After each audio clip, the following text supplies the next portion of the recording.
You know, the defensive tackle from Waynesboro, Mississippi. Help me with his name. Jarrell Poe. Jarrell Poe. Talked to Jarrell Poe in the lobby. He said he was living in Atlanta, moving back to Mississippi. He said, Patrick's moving back to California. I went, why? But anyway, he said he'd moved back out west. So he didn't have as far to come as Jarrell did. But it's good to see both of those guys. Also, Jackson Dart is here, the New York Giants. Great to have J.D. back in the house. He had a great opening year, David. Could be the rookie of the year offensively. Carter Davis is set to kick for Miami, number 38. 84 kicks, 73 touchbacks, 87%. And back to receive for Ole Miss will be Isaiah Hartrop. Hartrop, 19 is his average, as long as 38. That was against Oklahoma. And Logan Diggs is the up back. Logan, the chances that he's had to return, he's got a 24.7 average, as long as 42. So those will be the return guys. We'll see if the Rebels get an opportunity. Slight chance to have an opportunity to return it for Ole Miss. We welcome all our folks that are checking us out on the SEC Network via the Skycast. And there'll be an isolated camera on Pete Golding throughout the game as well. And we welcome you to our broadcast. David Kellum, Harry Harrison, John Darnell, and our crew. Davis is ready to kick. The right-footed kicker gets a leg into it, and we are underway in the Fiesta Bowl in the college football playoff semifinal. This will go into the end zone, and the Rebels will start at the 25-yard line. Oh, yeah, and another big-legged kicker from Miami all the way to the back of the end zone, Dave. We got two great kickers in this contest tonight. These last four standing teams, they're all playing extremely well. Rebels going to offense first. Trinidad Chambliss, of course, will be the quarterback. The starters we gave you in the pregame are correct. Lacey will be in the backfield with him. We'll see how the Rebels handle the outstanding Miami defensive front. Bain and Mesidor on the edges, Moten and Scott in the middle. And we're ready for the first snap from scrimmage for the Ole Miss offense. Xavier Lucas actually starting ahead of the cornerback Frederique. Lucas is from Pompano Beach, Florida, transfer from Wisconsin. 7 pass breakups to lead the team. Quick pass near side is going to be caught by Wallace. He makes the grab, but he's tackled instantly at the 26 by Lucas.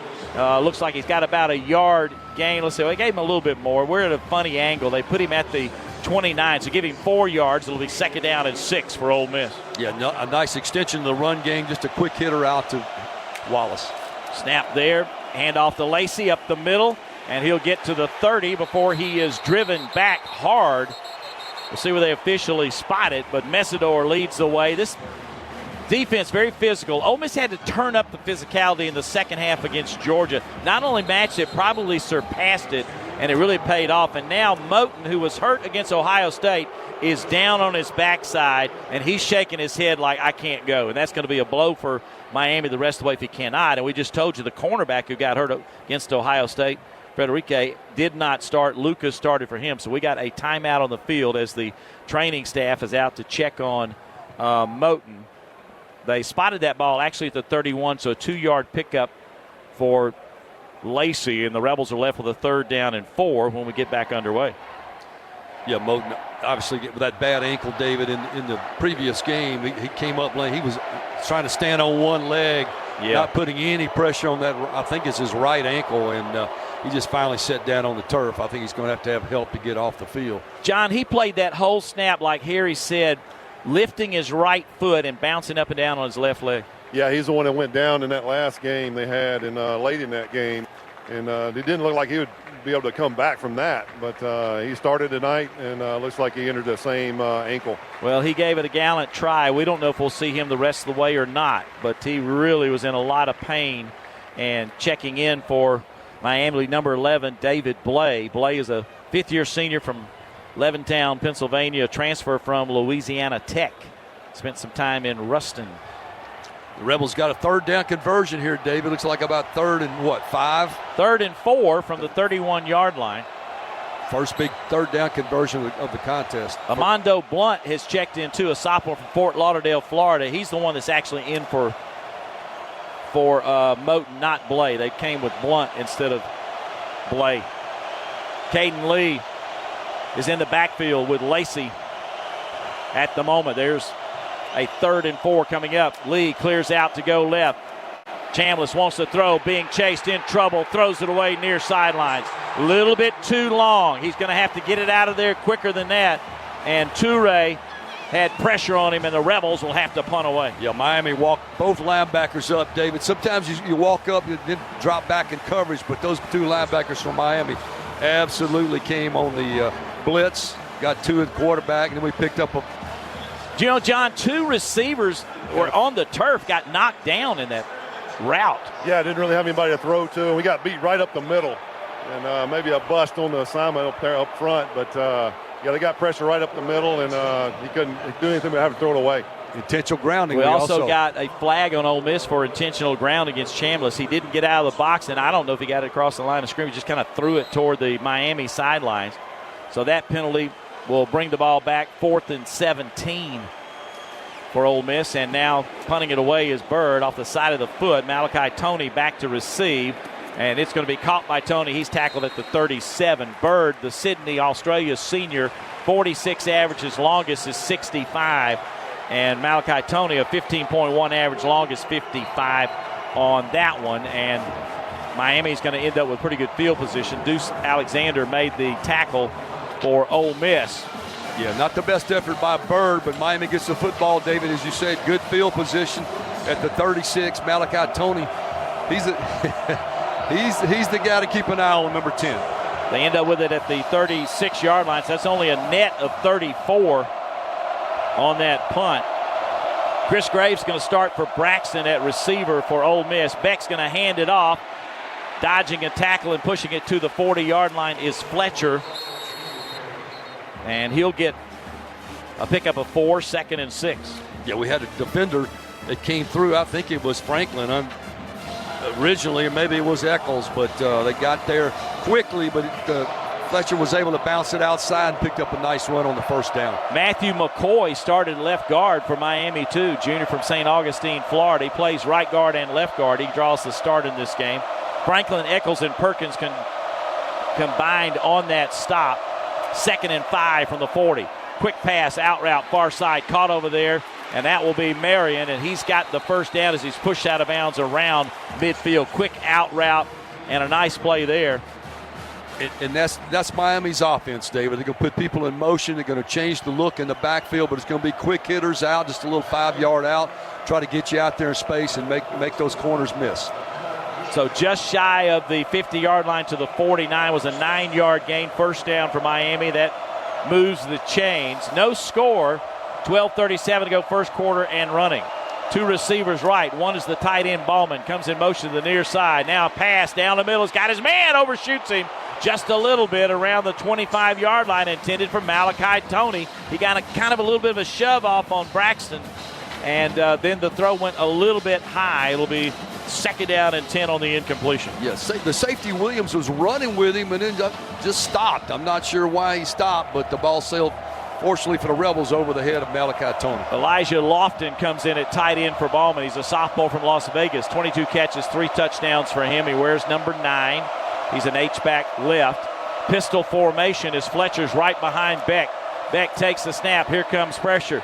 And he's going to hand it off straight ahead to about the 48 of Ole Miss goes Fletcher. Stacked up, but a pretty good surge by that offensive line. They feel real good about their presence on the offense and defensive line. Harrison Perkins combined on the tackle there. That'll be a gain of 3. And Miami's left with a 3rd down and 3. Yeah, the first 3rd down real conversion here from Miami. Rebels would desperately like to get off the field, force a punt.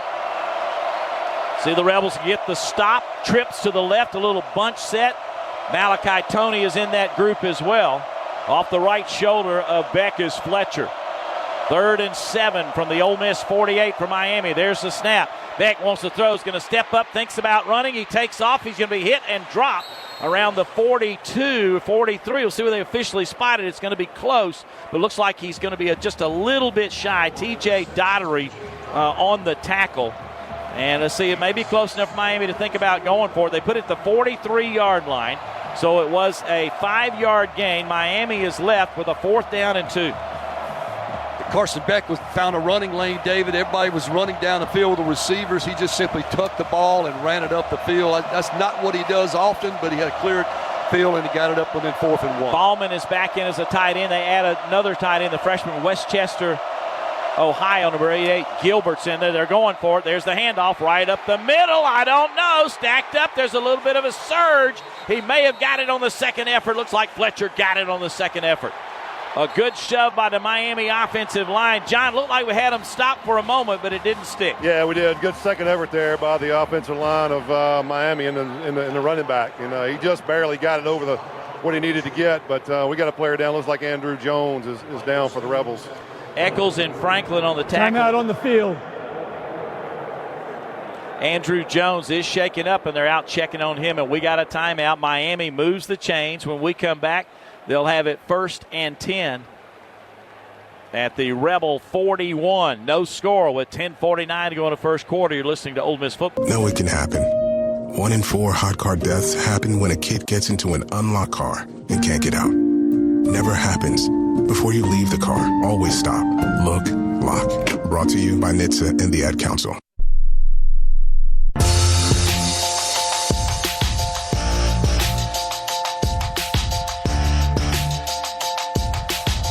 Tonight's live Fiesta Bowl broadcast of the college football semifinal is presented by Trustmark Bank.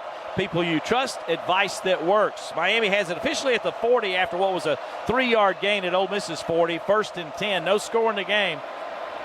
10:30 to go here in the first quarter. Handoff right side, and close to a 5-yard gain is Jarmar Marty Brown. Brown came in late in the Ohio State game in the 4th quarter. 3.5 minutes to play, was used a lot. He got the game-clinching touchdown, I should say, from Omaha, Nebraska. 105 carries, 415 yards, 6 touchdowns. Those are all second highs. He's got 2 touchdown catches.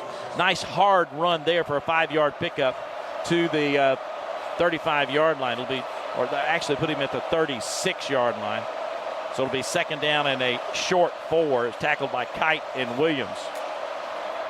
Kane's ready again. Swing it out near side. That's Tony. Tony angles back toward the middle. He's going to be a little bit shy of the first down. Looks like around the 31-yard line. 5-yard gain, and Miami's left with a 3rd down and 1. Harris, Daughtery, Perkins combining on the stop. Well, that's a Miami bread and butter play right there, David. They want to get the ball out to Tony in space, get some tackles out there leading him back up through the defensive formation, and that's exactly what they just did. Rebels reacted to it very well, and nice tackling out there in midfield. 3rd down and 1 from the 31. They've got 3 tight ends in here on a 3rd and short. Wide right will go Tony.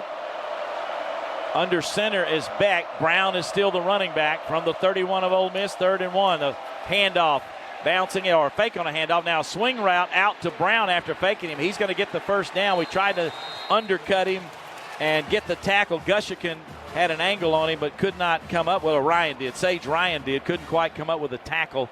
And Miami's going to move the chains on this one. Yeah, another 3rd down conversion on this drive from Miami. Good job of faking in the backfield and just hit the ball on the back heel. Did Beck. Had a guy flashing down the center of the field. We picked him up, but left the receiver open or the running back open in the flat. So they move the chains again. 1st and 10. Clock running with 8:29 to go. The ball is actually at the 27-yard line. And there's going to be a handoff to Fletcher. Fletcher with a short pickup there. But Miami does this just kind of little dink and dunk, if you will. Handoff, get a few yards. Little short pass, John. They're trying to get, significant 4, 5, 6 yards on 1st and 2nd down. Yeah, they're doing a good job of it, getting good push up front, like you said earlier. But they huddle, they break the huddle, and just run downhill at you a lot. 4-yard pickup to the 27. And Miami will have 2nd down, or to the 22, I should say. 2nd down coming up here. There's the handoff again to Fletcher. Makes one man miss. Dives straight ahead inside the 20 to about the 19-yard line. That'll leave them with a 3rd down and 2 as T.J. Daughtery on the tackle. Got a 3-yard pickup there. David, left tackle 6'8", right tackle 6'7", both in the 340-pound range, so they got a lot of girth along that offensive line. They just simply want to turn and hand it to a 225-pound running back and try to find a little seam there to keep pounding at you. kind of like what Georgia wants to do. They wanted to wear you down. It's exactly Miami's game plan so far. It's a long 2, 3rd down and almost 3 for Miami from the Ole Miss 19-yard line. No score with 7:06 to go. It's a direct snap to Tony, and Tony is going to be hit in the backfield and dropped by Cam Franklin. Huge play for the Rebel defense. Good job there. It's going to be the Wild Rebel, the Wildcat, whatever you, Wild Hurricane. But Tony was tackled in the backfield for a loss by big number 5. He was dinged up last week at the Sugar Bowl, but he recovered from that and made a big play right there to force the field goal. Loss of a yard to the 20, so 4th and 3, and they'll attempt the field goal. It's Carter Davis. He's 4 for 5 from this range. 16 of 21 on the year. This is going to be about a 38-yarder. His longest is 53. Got the game winner against Notre Dame early in the year. There's the kick. Distance is good, and it is through the uprights, and Miami strikes first. The Canes lead by a score of 3-0 here in quarter number 1. 6:22 to go in the first quarter. We'll take a break. You're listening to Ole Miss football from Learfield. Inspired by the moments that matter. The last-second touchdowns. The rivals outranked. The Click Yellow Light and the Ad Council.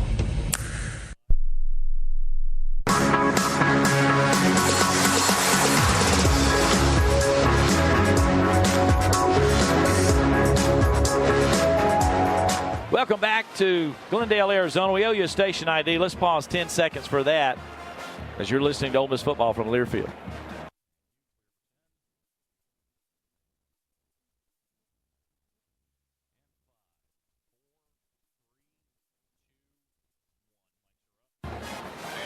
Miami killed a lot of the clock on that drive. They go 13 plays, 44 yards, get close enough for a 38-yard field goal from Davis. 6 minutes and 59 seconds on that drive. Now the Rebels will try to answer as Miami is up 3-0.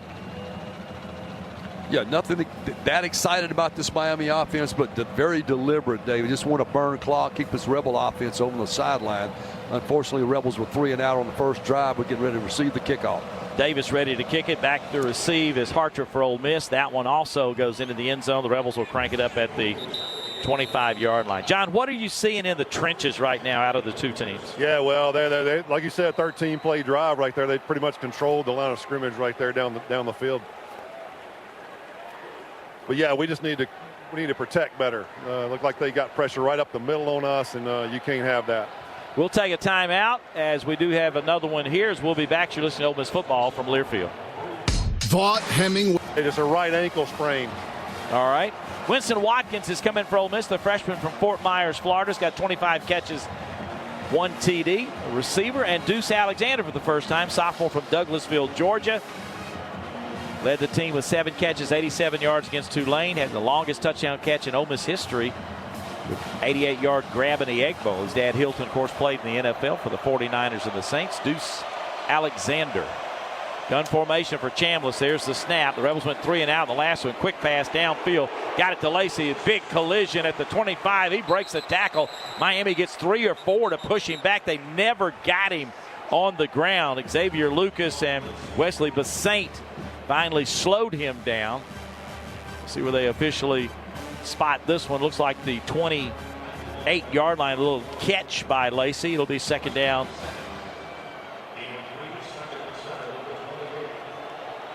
And 7 after a 3-yard pickup. Canes hit hard, don't they? Fake on a handoff. Chambliss runs right, gets to the edge, is hit and pushed out of bounds before he gets to the first down marker.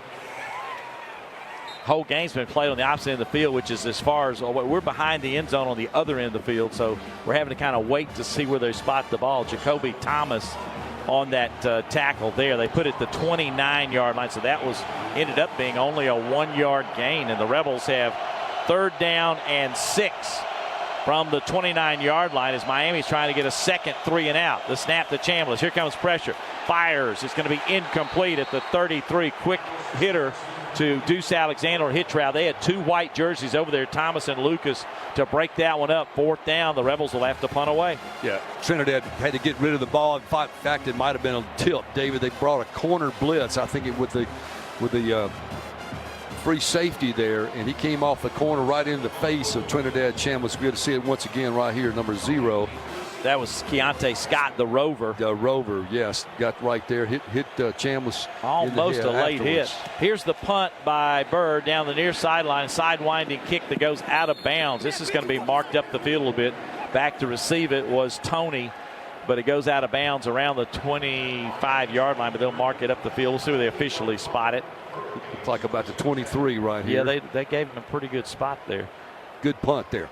We got another timeout, and we will keep it here as we remind you the Rebels Can Do comes in red. Fourth downs are sponsored by Mid-South Ag and Deshaun Womack, a defensive end from Baltimore, Maryland, the transfer from LSU, and Nick Cole is in at safety for Sage Ryan.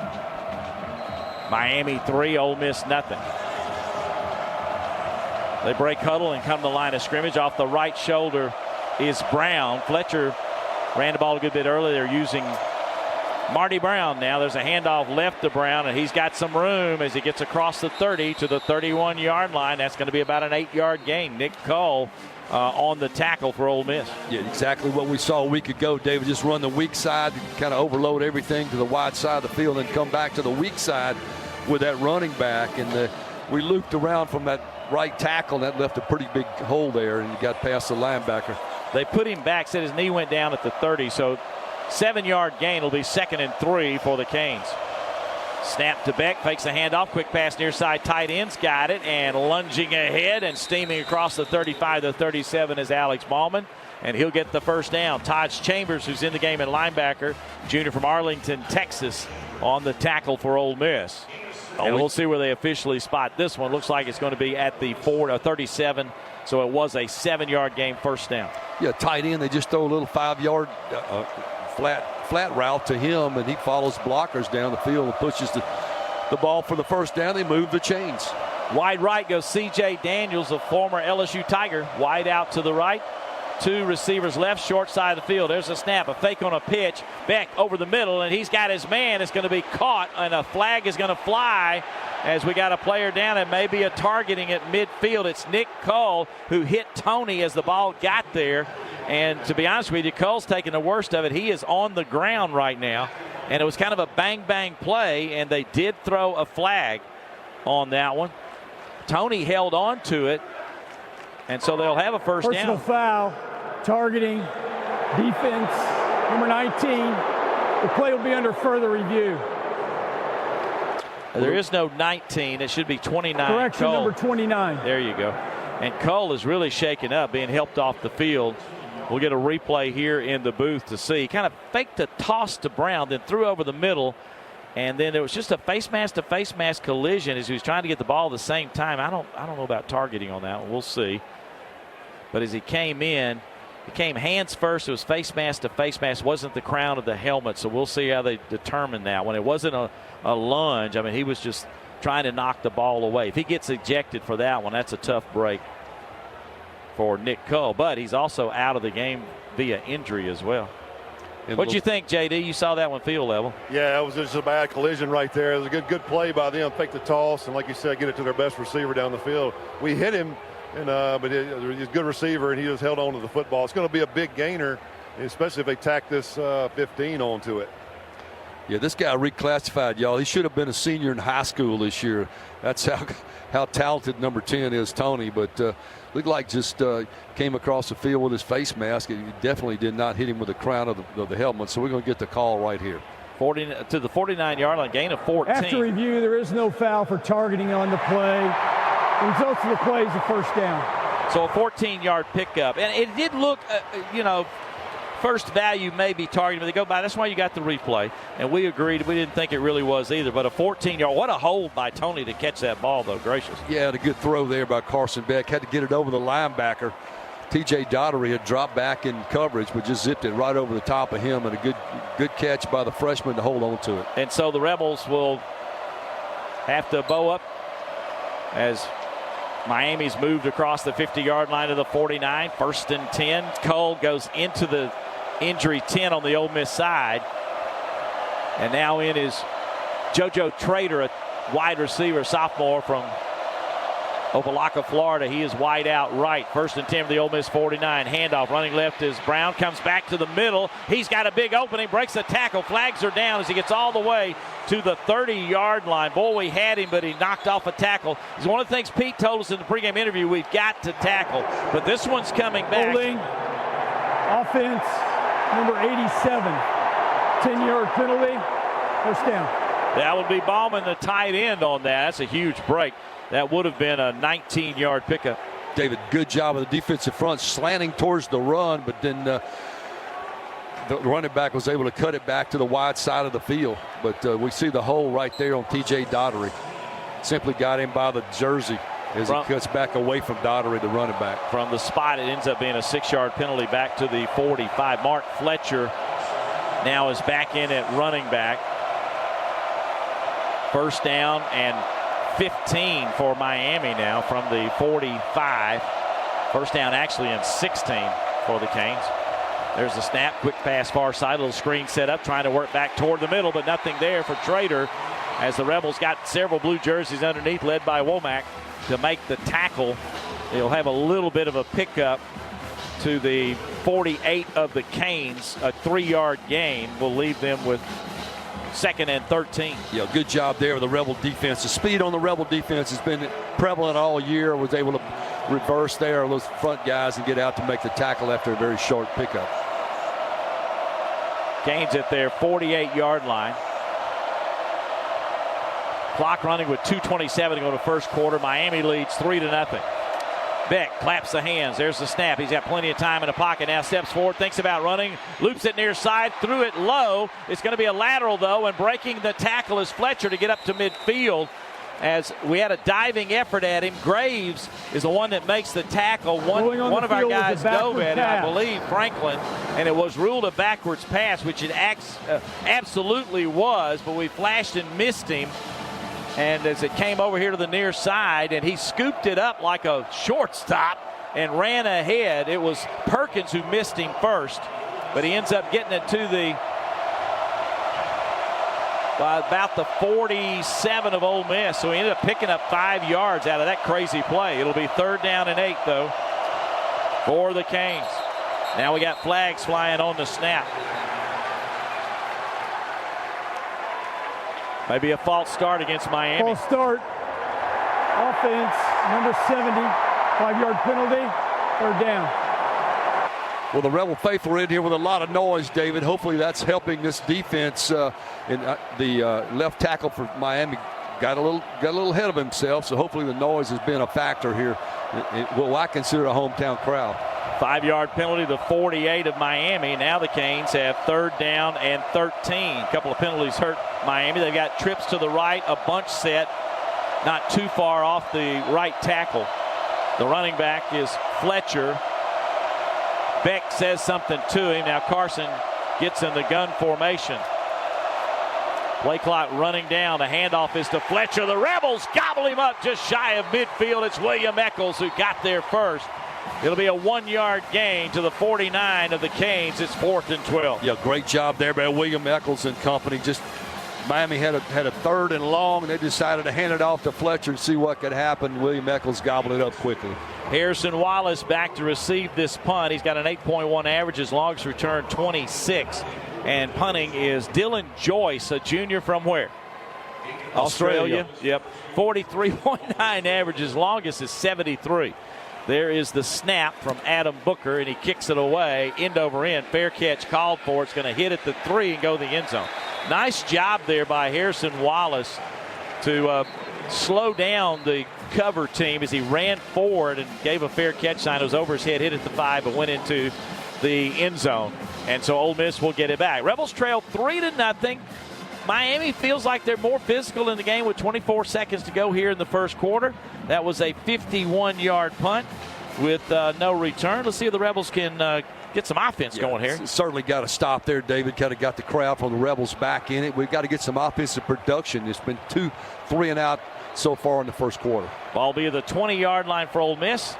Rebels come to the line of scrimmage. Ball in the middle of the field. Trips to the left with 3 receivers left.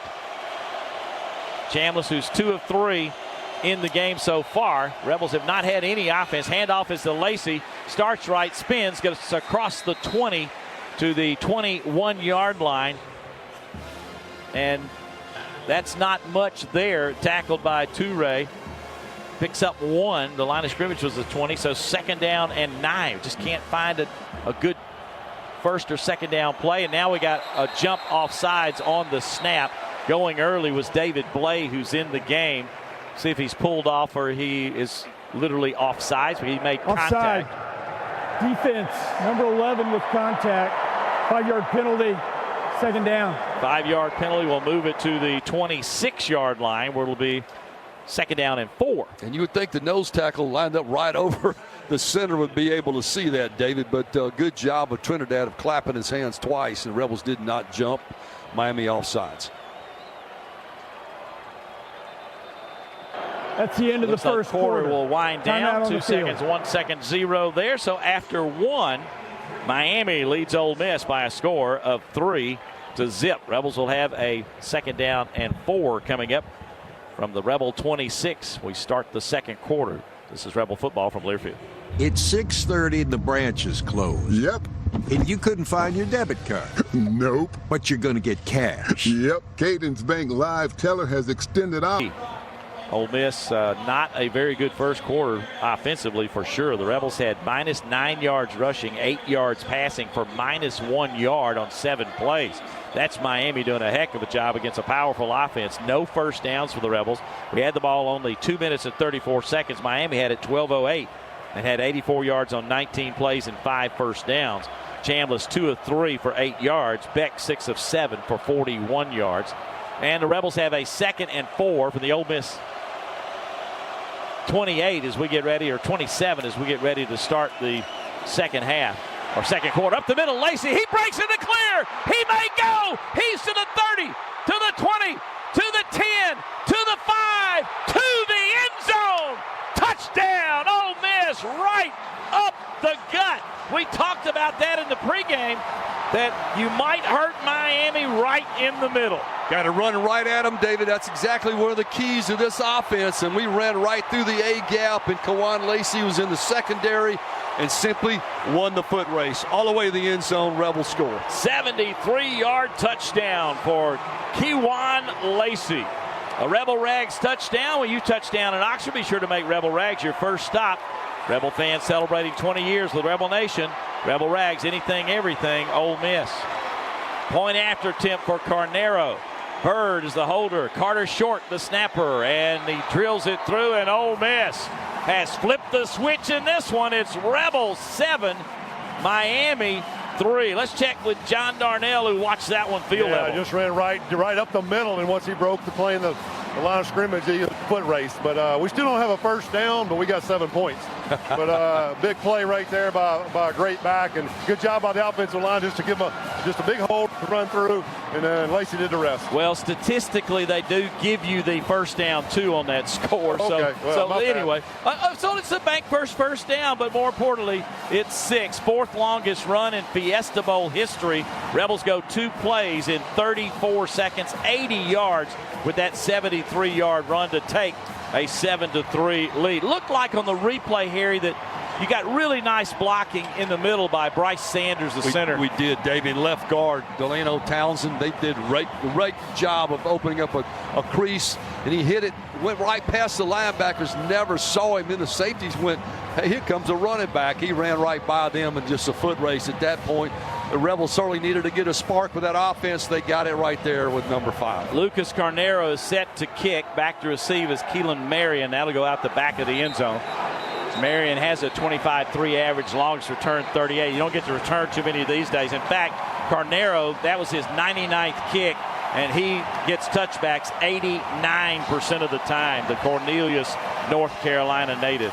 Well, he was such a weapon last week in the Sugar Bowl with two record-setting kicks, and then obviously he won the game there at the end with that 37-yard or 47-yard field goal. But Rebels go up by the score now after the big Kawan Lacey run. 7-3 Ole Miss. 10 seconds into the second quarter. Now Miami's turn. You got Joshua Moore in the first time as a receiver. Also Jaden Yates as a linebacker the first time for Ole Miss. Junior from Columbus, Ohio. Beck wants to throw deep out. It's going to be incomplete, or did he catch it? They said he caught it at the 31 line. It's C.J. Daniels. We've had to deal with him in the past. Chris Graves was there. Looked like Graves might have an angle on it. Chris is from Fort Myers, Florida. Is a transfer from Miami, but he spent his freshman year at Miami, was redshirted, did not play for the Canes. This is going to be spotted at the 32, so a 7-yard gain, 2nd and 3. Ladarian Clardy now is in as that star safety, the freshman from Pensacola, Florida.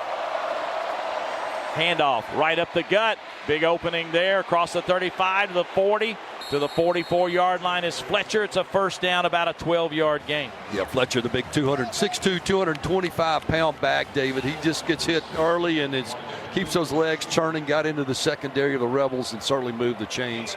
This is Miami football. They just want to pound at you, get you out of position and get into the secondary for a nice game. He got 11 yards to the 43, so first down for Miami from their own 43. Perkins on the tackle with clarity. Ball on the right hash for Beck. He's in a pistol formation with Fletcher right behind him. There's the snap.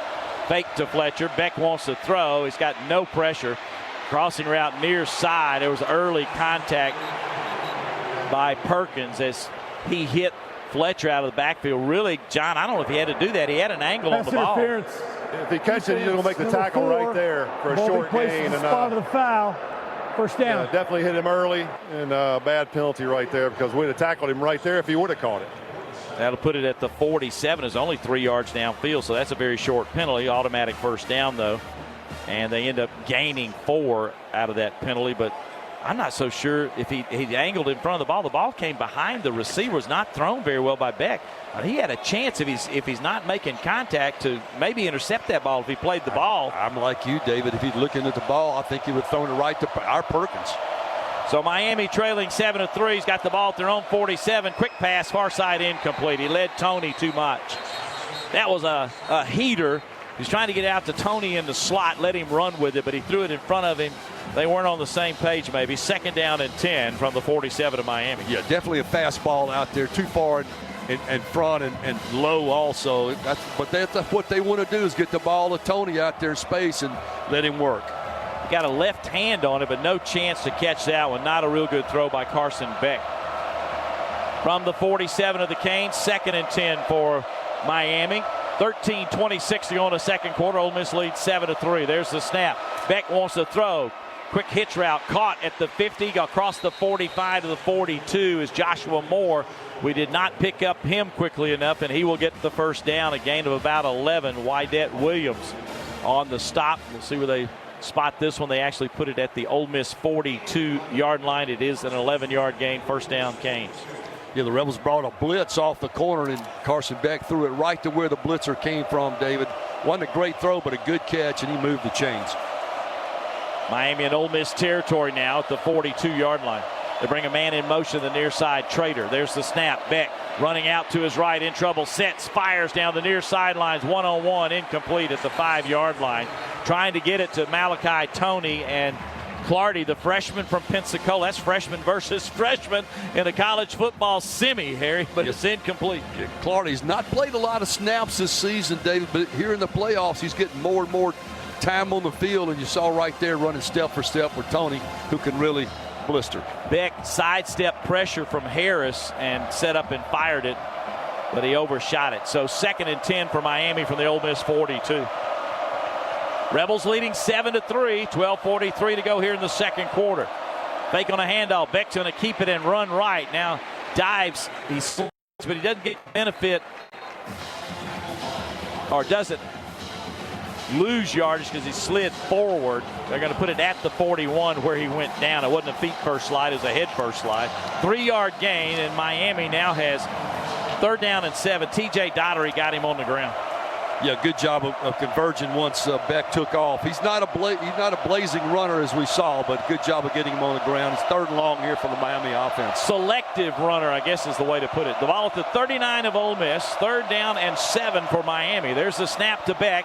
He looks right, looks over the middle, got his man wide open. There's a catch and a hit at the 25-yard line. We did not pick up Lofton, the tight end, kind of a slant, and Wydett Williams has the big hit, but to the 24s where they spotted a 15-yard gain, a first down for the Canes. Yeah, plenty of protection right there as they got the slant route across. And number 2 for the Rebels chasing on that, but simply could not come away with the stop. Wydett Williams checks out, and T.J. Banks now is in for Ole Miss, the sophomore from Tuscaloosa, Alabama. Wears number 7, 4-star from Hillcrest High, getting a chance to play now. Miami, the snap goes through the hands of Beck, and he goes back and lands on it. Plus, there's a flag down as well. You know, John, he might could have scooped it up and made a play, but not the case. There's no foul in the play. Charge timeout, Miami. They're first of the game. Yeah, wow. This would be a full timeout. He was trying to move his tight end to the other side, and they snapped the ball. They said they called timeout somewhere in there. I think the play clock was winding down, and so Mario Cristobal got the timeout before that action happened. So with the timeout, we'll take a break. Ole Miss 7, Miami 3 with 11:18 to go in the second quarter. The Canes still have a first. Of death in the United States. So when it comes to driving, please don't be a multitasker. Don't drive distracted. A message brought to you by the National Highway Traffic Safety Administration, Project Yellow Light, and the Ad Council.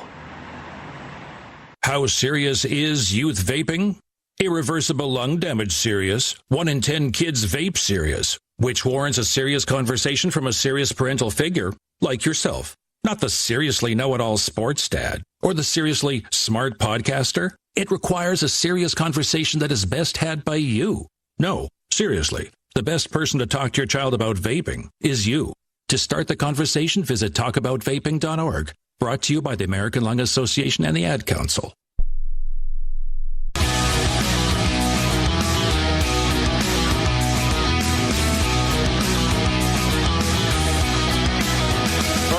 For Miami at the 24-yard line after the timeout. 11:23 to go in the second quarter. Ole Miss leads 7-3. Miami knocking at the door, though.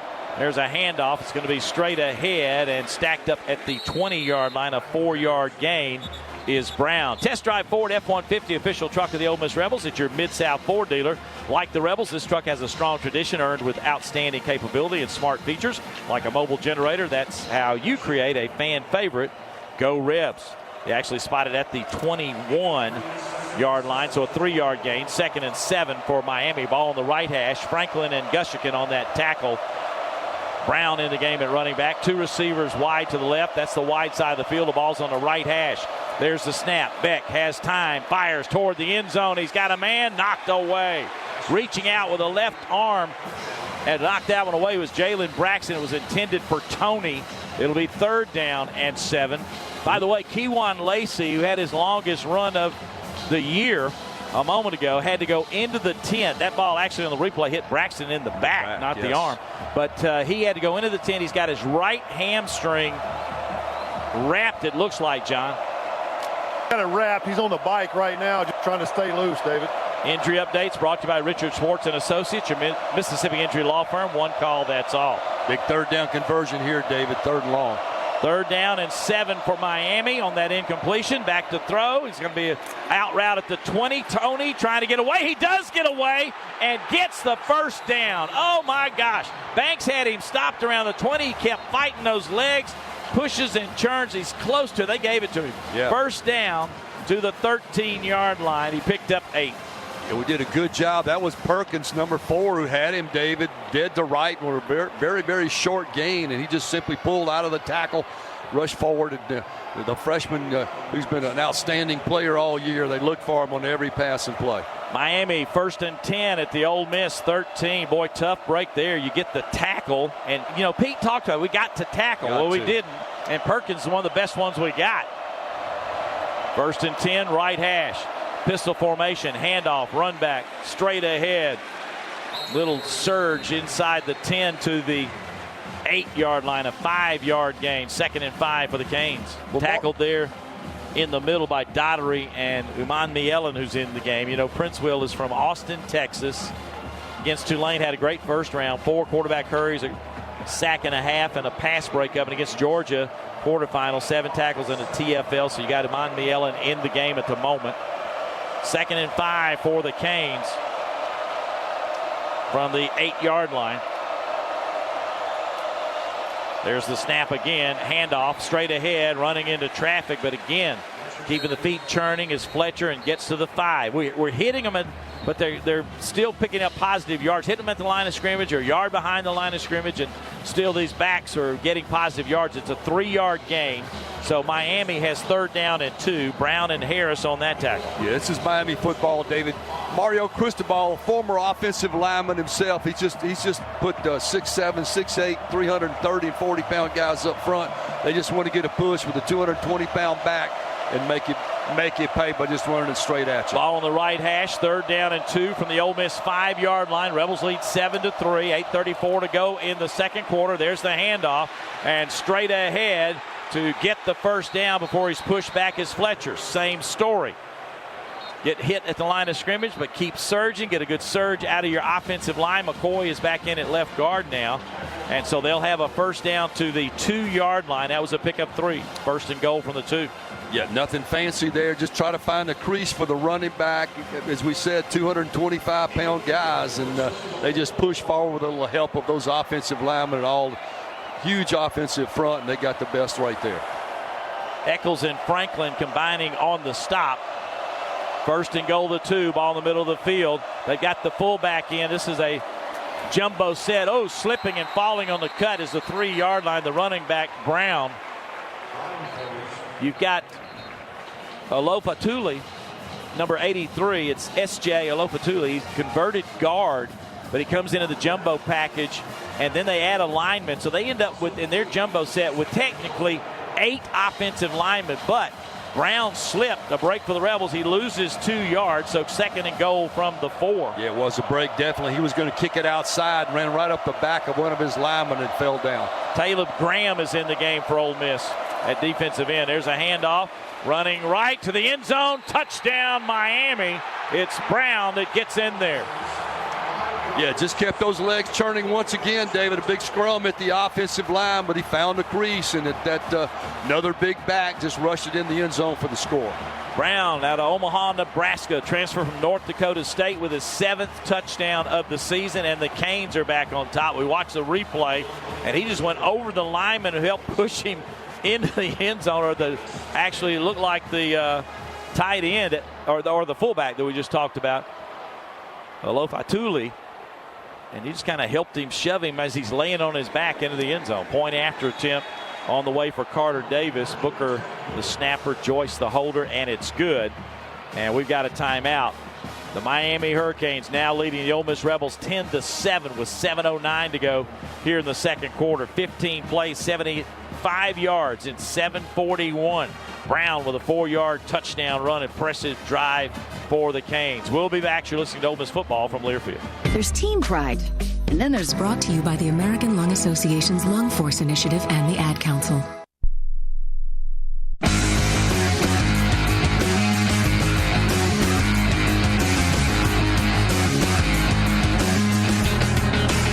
Come back. Miami leads 10-7 with 7:09 to go in the second quarter. They dominated time of possession, 19:49 to 3:02.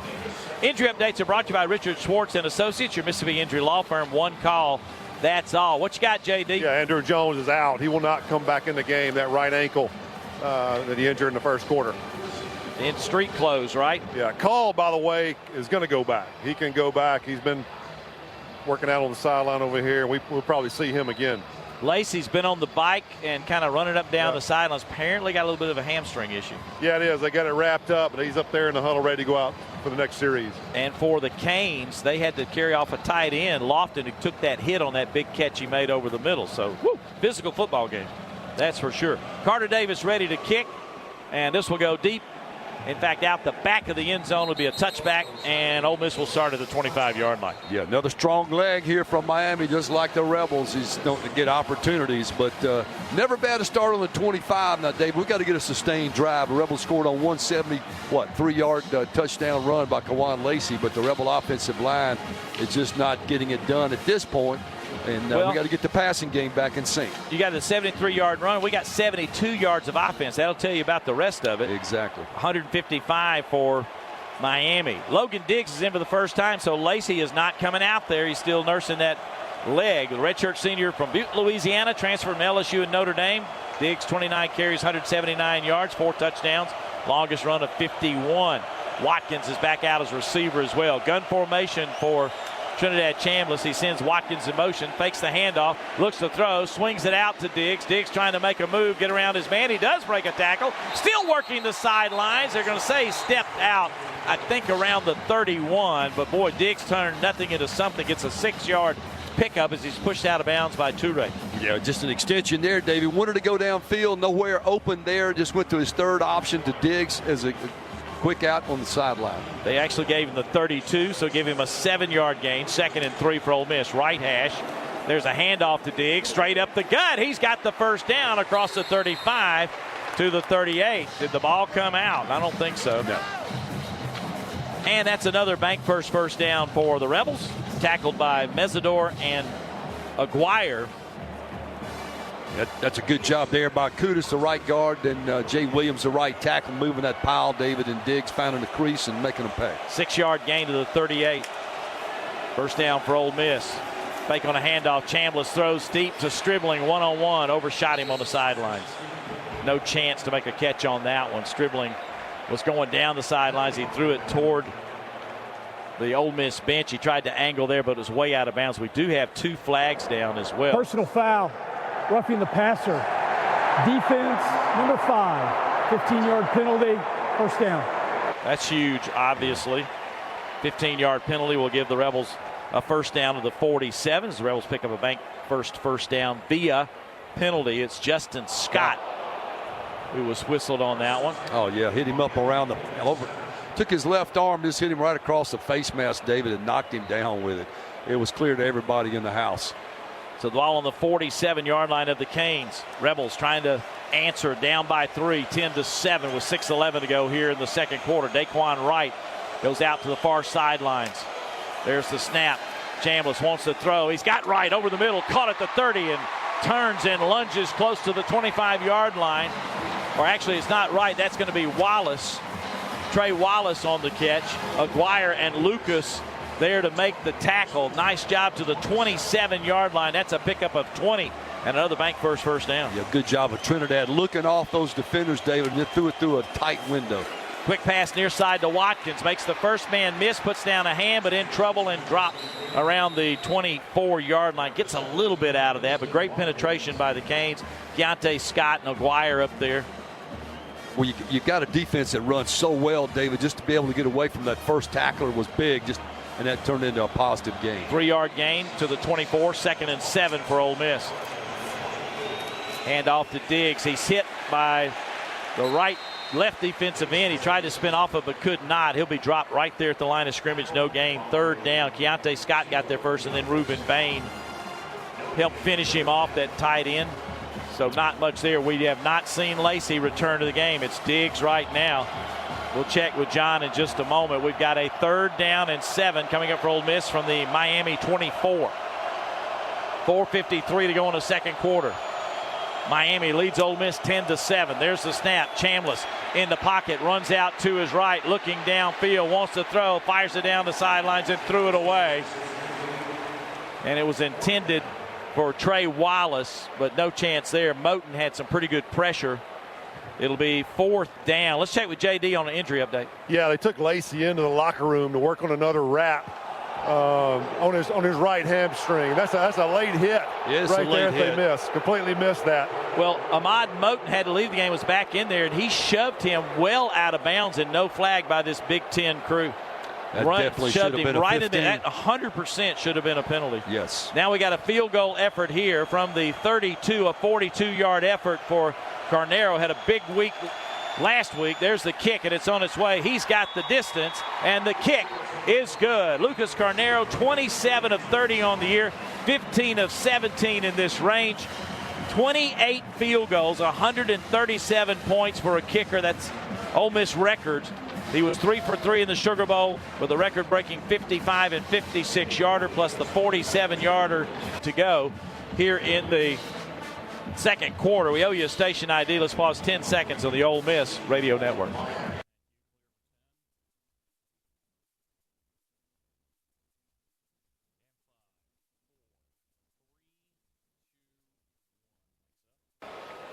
Carnero is set to kick and approaches the football and drills this one, and it'll go through the end zone, so Miami will start at the 25.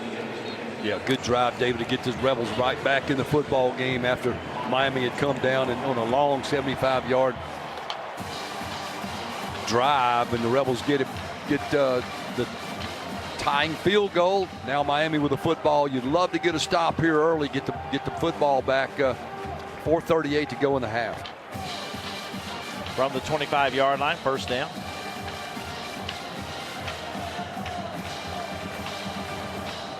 We've got to do a better job up front. We've got to get this short run game. We've got to get a stop. Running back is Fletcher this time for Miami. They're in that pistol formation with Fletcher right behind Carson Beck. On the left hash, he's got receivers tight to the tackles. There's the handoff. Fletcher off the left side is stacked up. Not much there. He gets a yard to the 26. It'll be 2nd and 9. Daugherty on the tackle for Ole Miss. Yeah, good job by the middle backer, Daugherty. He just flashed through an opening there on the right side of the Canes offensive line. Met Fletcher in the backfield for a very, very short game. 2nd down, 9. Beck talking to his team.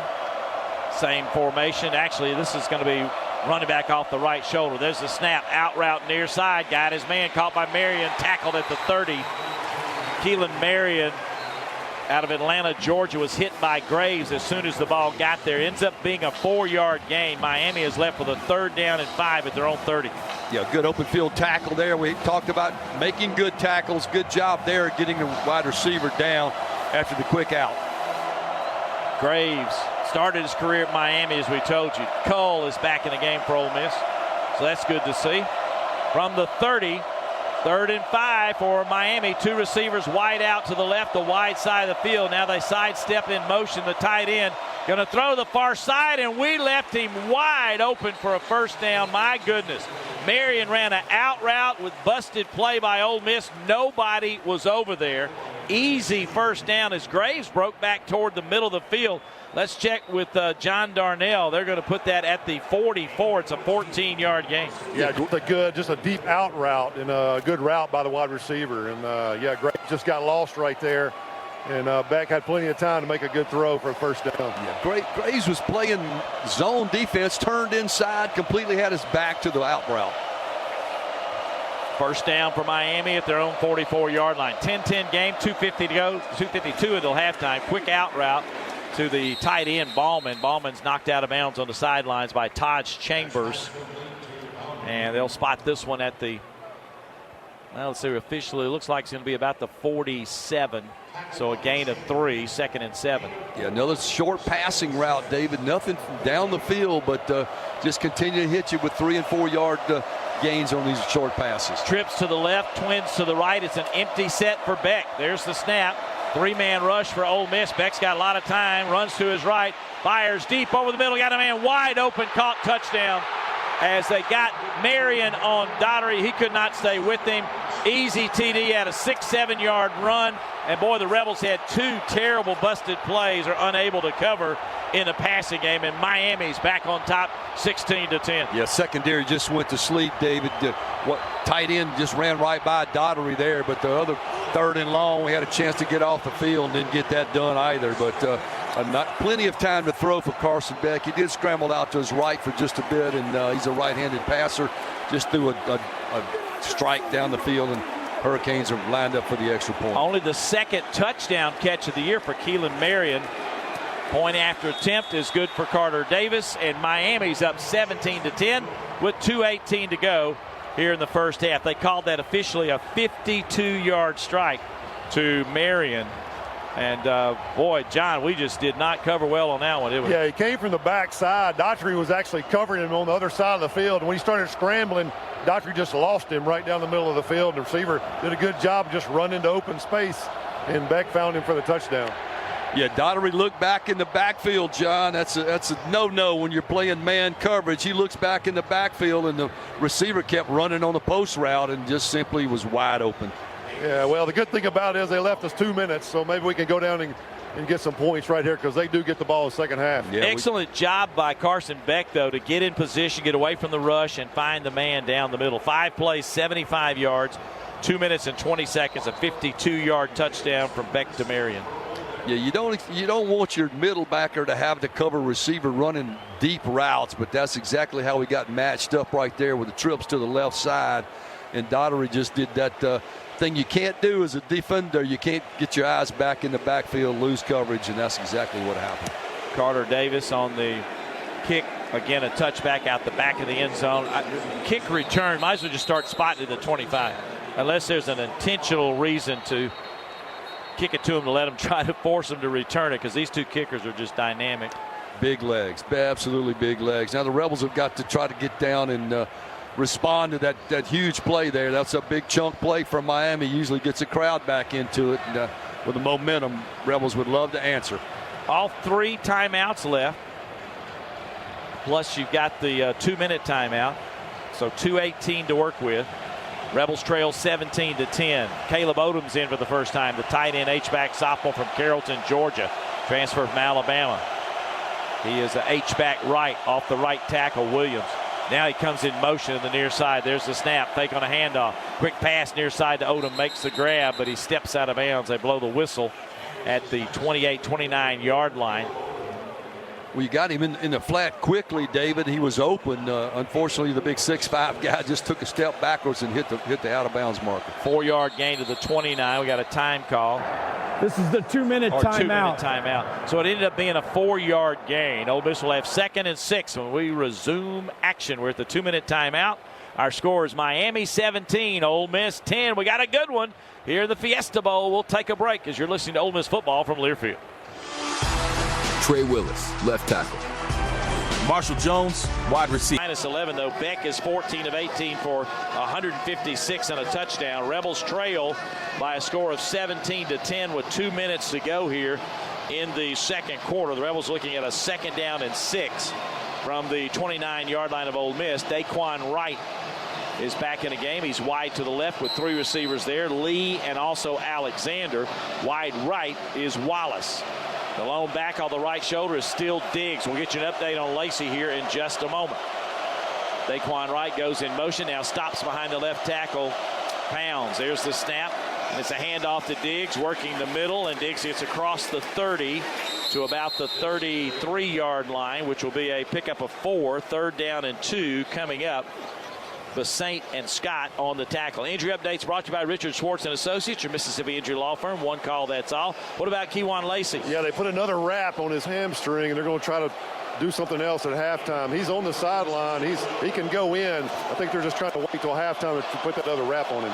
3rd down and 2 for Ole Miss. A fake on a toss on a direct snap to Diggs. He runs straight ahead and nothing there. He faked the pitch out to Chambliss and then ran with it. Miami ate that up. Saint and Chase Smith, who's a backup weak side linebacker, a 5th-year senior timeout, Miami, from Palm Bay, Florida. The Rebels have timeout. a 4th down, and Miami's going to burn a timeout to get the ball back with 1:24 to go. Their 2nd timeout. So they spotted at the 33, so it ends up being basically no gain. And David, we did put our jumbo package in there, and Diggs just didn't run towards it. I'm not sure where the play was called, but we had those jumbo. We had number 90 and number 70 in there as blockers lined up on the left side, and Diggs just kind of went off the right side and met a linebacker right in the hole. He got turned around right there. Devin Harper, an extra tackle, freshman from Shreveport, Louisiana, in there. And also they had Trace Bruckler in at tight end as well. And number 90 is Therese Davis. I think he changed numbers from 55 to 90. Oh, did he? Yeah, I saw him lined up as a tackle in the pregame. Yeah, he's been in the jumbo in the past. So That's they correct. had him. Not sure why he's wearing number 90 now. Oh, well. Yeah. Nonetheless, the play didn't work, Harry. No, it didn't. Rebels going to have to punt it away, David. Miami calls timeout at 1:24 to go in the half. Michael Toney back to receive this Oscar Bird punt. There is the snap, and the punt is a low, wobbly kick taken at the 25 on a fair catch by Toney. And that is going to be a 42-yard punt with no return. Now Miami's got a chance to extend the lead. Yeah, they do. That's exactly what the Rebels didn't need to have to happen. Offensively, you need to, if nothing else, burn some clock and to try to get down for a field goal, but did not pick it up on 3rd and short. Had the jumbo package, direct snap back to Diggs, and he just made a bad cut, and the linebacker hit him in the hole and spun him around. Spotted right at the 25 on top of the 25-yard line. So Carson Beck will lead his team out, leading 17-10. He's got a $1.19 to work with. The Canes have only one timeout left. He'll send 3 receivers to the left. Tony has a little H-back. They put him all over the place. The lone back in the backfield is Brown off the right shoulder. There's the snap to Beck. He has time up the middle. Now he's out of time. Right up the gut. Princeville, Umanmielen with the sack.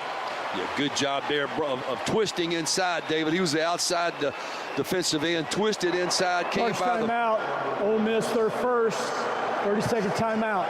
Came right by the guard who was out blocking on the defensive tackle and simply runs right into the quarterback to pick up the sack. Nice move there. Please reset the game clock to 1 minute, 14 seconds, 1:14. The timeout by Ole Miss to preserve some time. It's an 8-yard loss on the sack to the 17-yard line. Umanmielen with the sack. That's his 9th of the year as he leads the team in that category.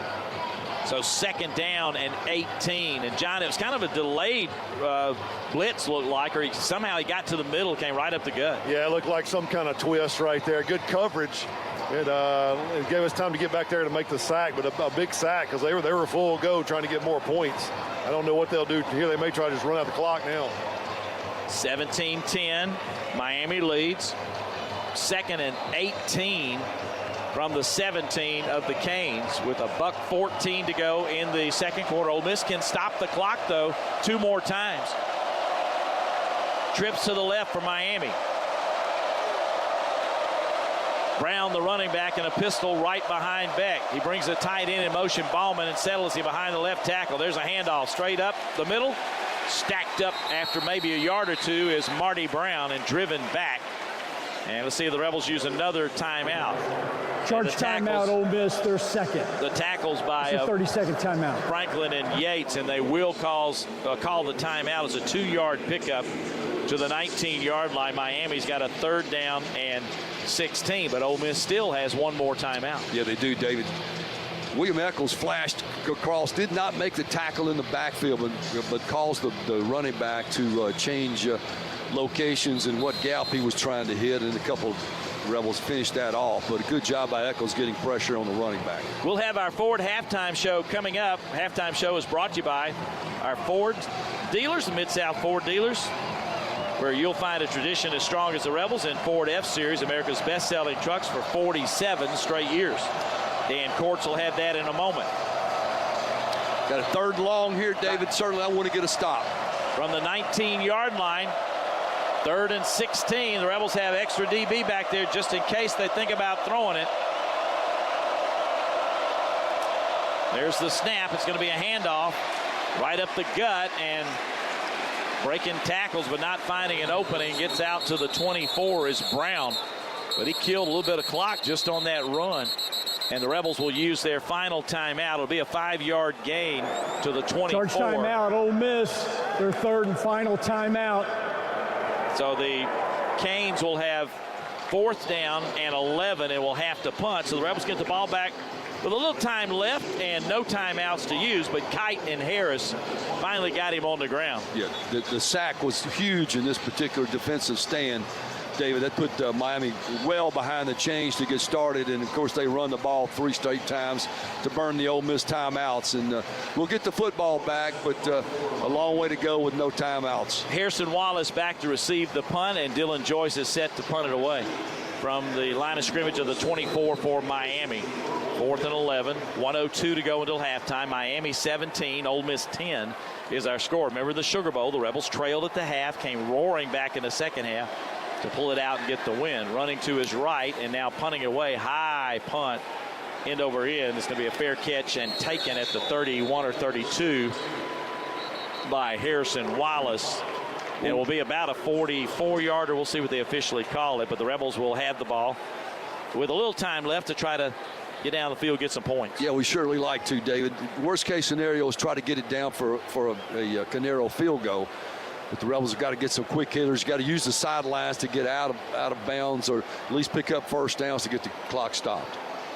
44-yard punt for Miami to the 31 is where they officially place the ball. The Rebels will go to the line of scrimmage. Trips to the right for Ole Miss on the 31-yard line of the Rebels. Still no Keywan Lacey. Diggs is still in the game. Odom's in the slot wide right with Lee. Miami with 4-5 across the front. Here comes pressure. Chambliss has time in the pocket.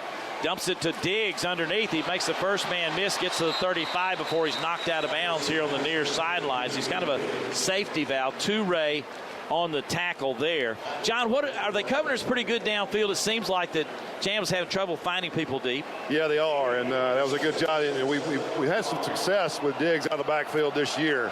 So he's a good receiver. So good decision by Trinidad right there just to dump it off. 4-yard gain to the 35-yard line. It will be 2nd and 6 for Ole Miss with a clock stop when he went out of bounds. We've got 46 seconds to go until halftime. Trips to the right again for the Rebels.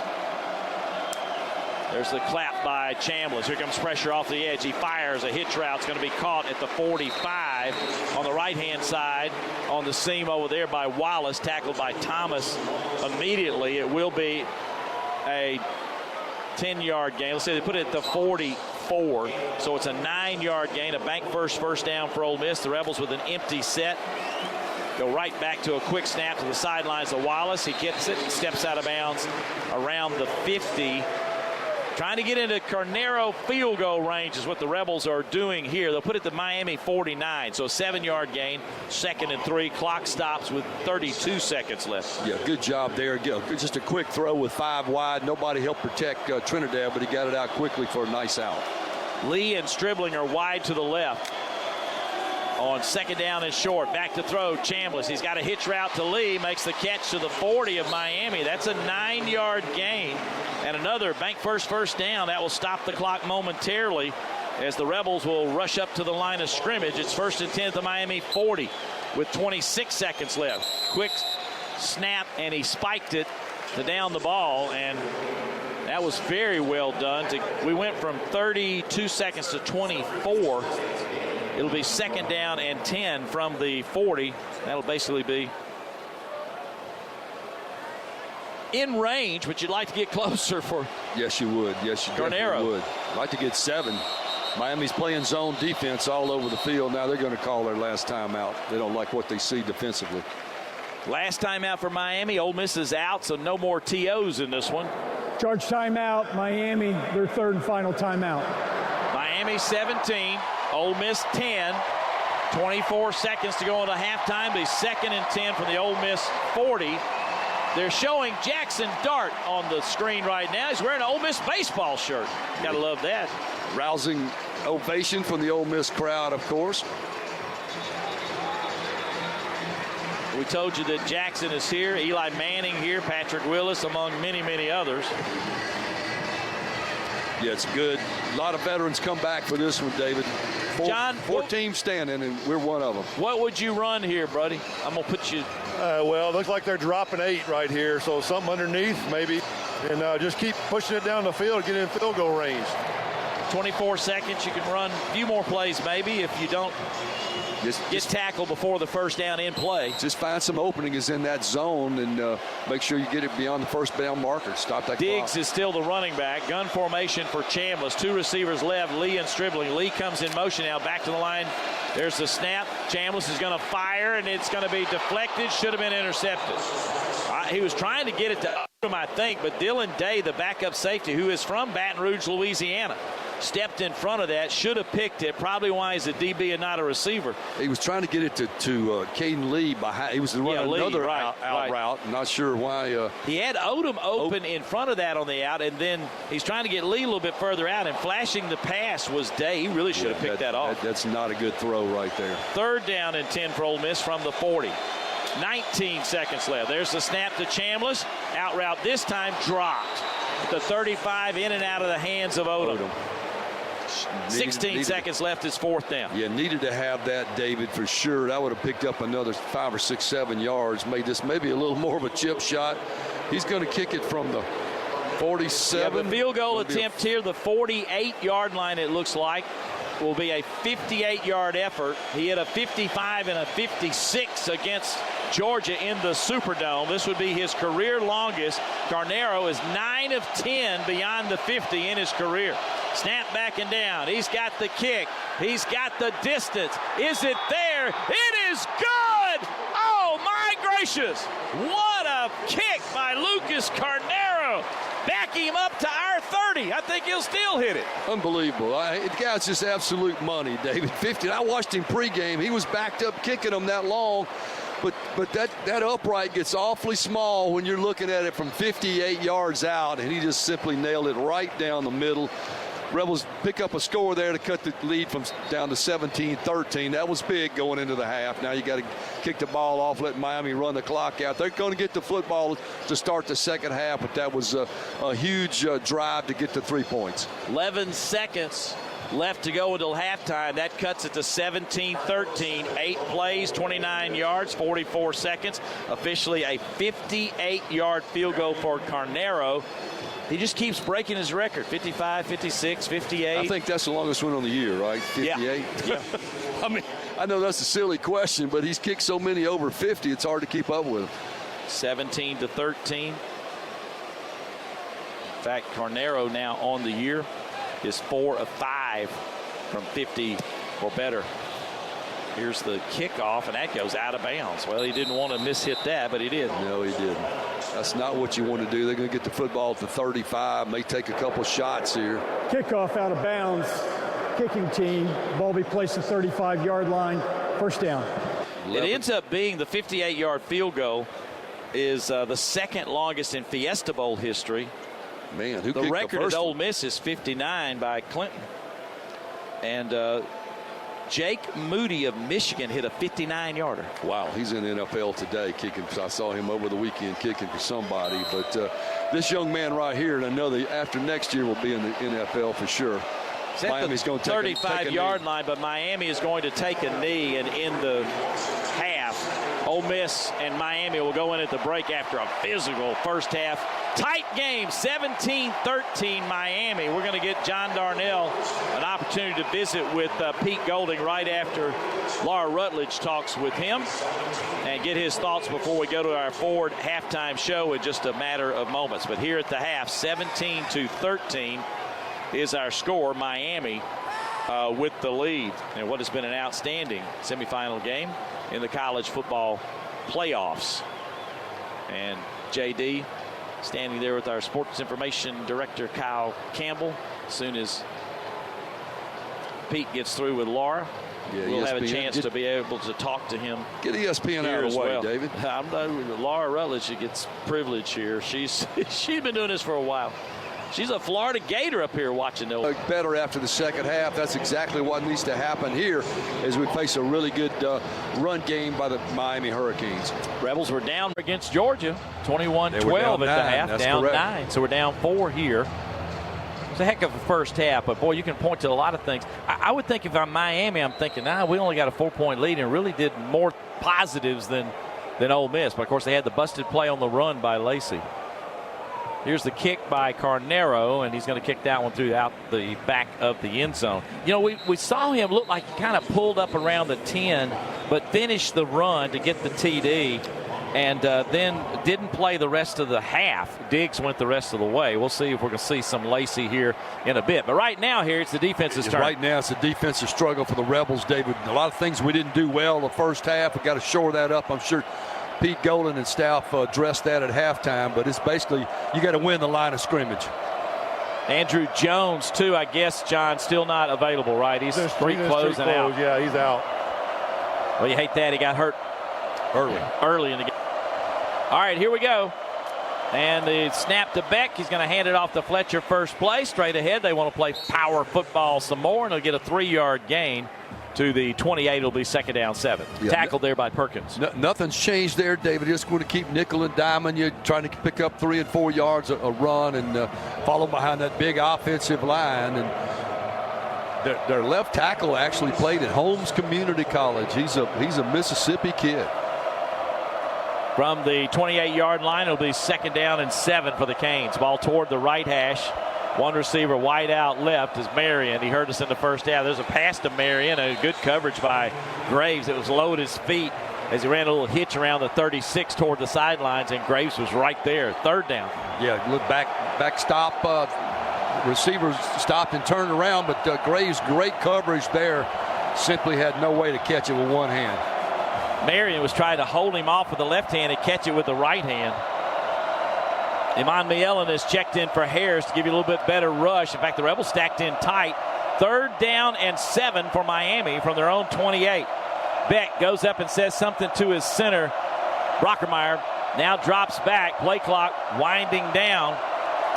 Got the snap off. They swing it near side. It's going to be caught there by Tony. Tony runs straight ahead. Gets the 1st down across the 45. Little tunnel screen looked like, John, and they hurt us there on a 3rd and long. Yeah, it's a play that Beck checked to right there. He saw that they had us outnumbered over there, and he just got to his best playmaker, and he made a good play for the 1st down. 19-yard pickup, Tony. What a freshman this kid is, right? Yeah, he really is, David. I was told he reclassified. He really should still be a senior in high school, but here he has been the star of this Miami Hurricane offense. Chris Graves made the tackle, but not before he got the 19 yards and a 1st down. In motion goes Ballman, the tight end. Fake on a handoff. Beck wants to throw deep down the far side. Got a man out there. It's going to be incomplete around the 10-yard line. Good coverage by Graves. A little bumping and shoving in that one. It was intended for C.J. Daniels. 2nd down 10 for Miami. Yeah, Miami had go routes on both sides of the line. David Kite on this side was chasing also, but a good job there of getting his hand out and knocking the ball away on a deep throw. Miami fans are booing as Graves got his left hand in on the front of the shoulder pads of Daniels. They actually held him too. Probably should have been interference. 2nd down and 10 for Miami from their own 47. Pistol formation. Fletcher standing behind Beck. 4-man front for Ole Miss. Now they send Tony in motion to the far side. The handoff's to Fletcher right up the gut. Finds an opening, gets across the 45. Ole Miss still being pushed down the field. It's a scrum all the way down to the 35 to the 33. That's just physical football by the Canes as Fletcher ends up getting a huge pickup there to the 34 of Ole Miss. That's a gain of 19 as well. Yeah, that's not getting it done up front, David. There was a crease there, and Fletcher had already picked up about 5 yards, and then the scrum behind him picked him up for another 10. And that's just not getting it done up front. 1st down for the Canes. Finally tackled by Daughtery, Williams, and Braxton. But, boy, Miami just played rugby on that one. Yeah, wow. Ran it right at us and got away with it. 1st down for the Canes. Pistol formation. First possession of the 3rd quarter. Miami leading 17-13. There's a handoff. Now flea flicker back to Beck. He's in trouble. Just throws it up for grabs toward the sidelines. And they're going to throw a flag for grounding. There was no receiver over there, I don't believe. No receiver. And he was being tackled in the backfield by Daughtery. Intentional grounding. Offense number 11 relinquished the ball and therefore is not granted the opportunity to legally ground the ball. Lost it down, spot of the foul, 2nd down. So a big break there for the Rebels. Yeah, it was a big break, David. Good pressure right there as we get to see it again. Daughtery back there on the quarterback. He just simply turns it loose. They didn't have a receiver on the field over there, and that's a good call. Rebels back them up. Now you want to get off the field after you get the nice penalty. It'll go back to the 46, so a 12-yard penalty basically from the line of scrimmage. 1st and 22, or actually 2nd. They lost the down too, so yes. 2nd and 22 from the 46 of Ole Miss. Now see if the Rebels can keep them from moving on down the field. Hand off to Fletcher, left side, big hole again inside the 35 to the 32. We're getting blocked up pretty good. Fletcher on the carry, and Graves and Williams on the tackle. They'll get 14 of it back right there. In fact, they put it at the 33, so a 13-yard pickup on that run. It's 3rd and 9. Yeah, too much on just a straight handoff off the left side, David. Just simply caved that side in. Nobody there to set the edge. Linebackers got tied up on the line of scrimmage. Secondary's got to make the tackle, but that's just too much. 3rd down and 9 for the Canes from the Ole Miss 33-yard line. Twin receivers left and right. The freshman Tony is slot right. He comes in motion now to the near side. Fletcher off the right shoulders the running back. Back to throw. Beck fires downfield. Incomplete. On a little hitch route, the receiver was Daniels, and Craves lost his footing or turned or something there, John. Fortunately for us, it's an incompletion and 4th down. Yeah, they got away with a hold on Prince Will right there. They got to have him around the neck, and didn't call the holding, but we're going to force a long field goal attempt right here. You're right. Markel Bell grabbed him around the neck and literally held him. No call from this Big Ten crew. I'm not impressed with the Big Ten officials over the last 2 games. They missed the tackle out of bounds on Chambliss as well. That should have been a penalty earlier. So the ball's at the 42, about a 52-yard effort. Kick on its way. Looks like it's going right, and it does. No good for Carter Davis, and the Rebels get the stop. Well, we get the stop, David. We didn't get 3 and out, but we do get off the field here as we go into timeout. Rebels will take the football with good field position. At the 33 of Ole Miss. We'll be back shortly as the Rebels trail the Canes 17-13 with 11:53 to go in the 3rd quarter. We'll take a break. You're listening to Ole Miss football from Learfield. Inspired by... If you feel different, you drive different. Don't drive high. It's dangerous and illegal everywhere. A message from NHTSA and the Ad Council.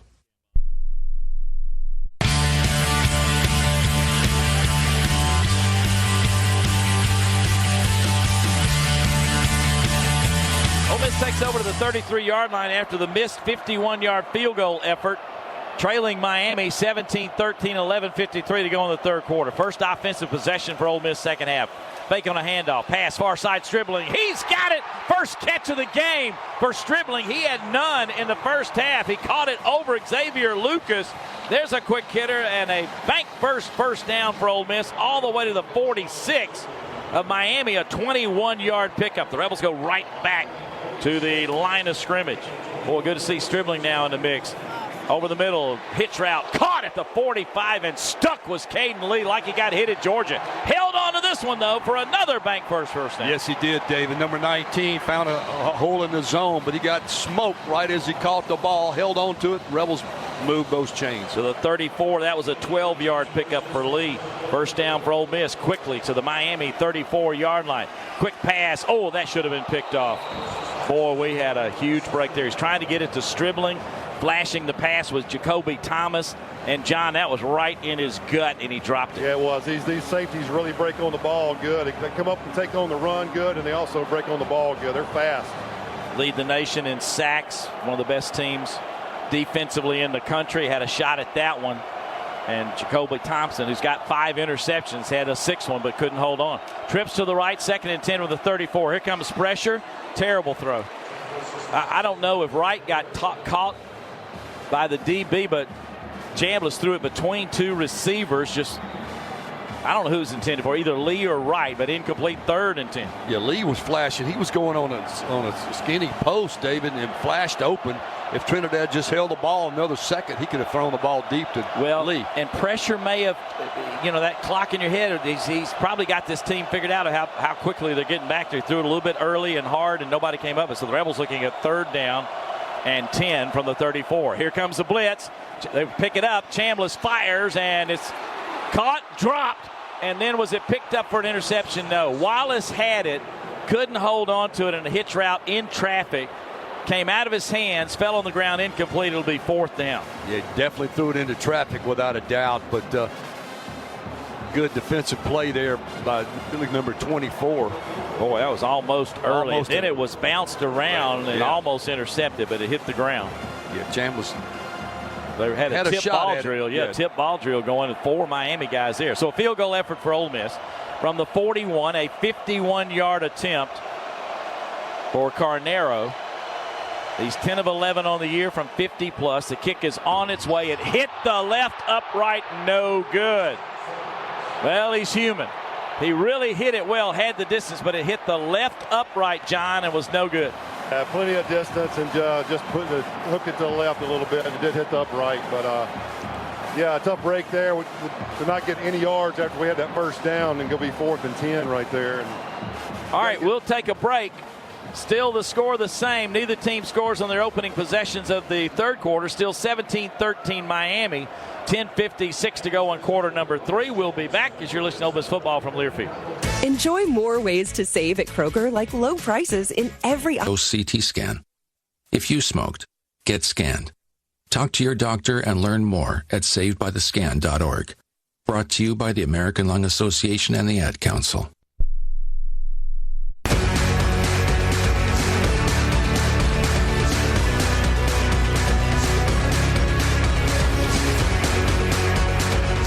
Tonight's live Fiesta Bowl broadcast of the college football semifinals presented by Trustmark Bank. People you trust, advice that works. Miami, after the missed 51-yard effort there by Carnero, will take over at their own 34-yard line, leading this game 17-13 with 10:56 to go. Ole Miss again did not convert a third down, so we're 0 for 6 in the game. Miami is 6 for 11. Beck now 15 of 22 for 175 yards and a touchdown. Fletcher has run the ball 14 times for 84 yards. Miami, just if you didn't see the scoreboard, you feel like that they should be further ahead. They may feel the same way. Plus, they've missed out on maybe 3 interceptions. Beck on the snap. It's going to run straight ahead, and he'll be tackled at the 35. Gains only a yard as Iman Mielen made sure he didn't get very far. 2nd and 9. Yeah, good coverage in the Rebel secondary, David. Nobody to go to. Just a small crease there in the rush lanes, and Beck just simply tucked it, picked up 1 positive yard. Ricky Fletcher is checked in, the junior from Durant, Mississippi. South Alabama transfer. This is the first time for him in the game. Fletcher, number 9. From the 35-yard line, 2nd and 10 for Miami. Pistol formation. The handoff is to Fletcher. Runs into traffic and then runs off left guard. He ran right into the center and then eased off to the left side. We got some pushing and shoving going in. Brown and Iman Mielen will make the tackle. Fletcher will get about 5. Let's see where they officially spot it. Looks like they're going to put it at the 39-yard line, so give him 4. Down and 5 coming up for Miami. And Harry, we've kind of failed stopping them on these third downs. David. They've been very good on third down. This is one of those we got to get off the field. Get this offense back in gear. 3rd down 5 for the Canes. Slot to the left, 2 receivers wide right as well. Fletcher's off the left shoulder. Beck, here comes pressure. Runs to his right, looking downfield. He's going to get the first down as he runs out of bounds. They tackled one of our ends coming off the left edge, Perkins. But let that go, and Beck runs for the first down. He doesn't run a lot. T.J. Daugherty chased him out of bounds, but he gets it out to the 47, 8-yard gain, and they convert another third down. Yeah, 61, the right tackle, just simply tackled Centurion Perkins, David. Let it go. 8-yard pickup third for down Beck. conversion.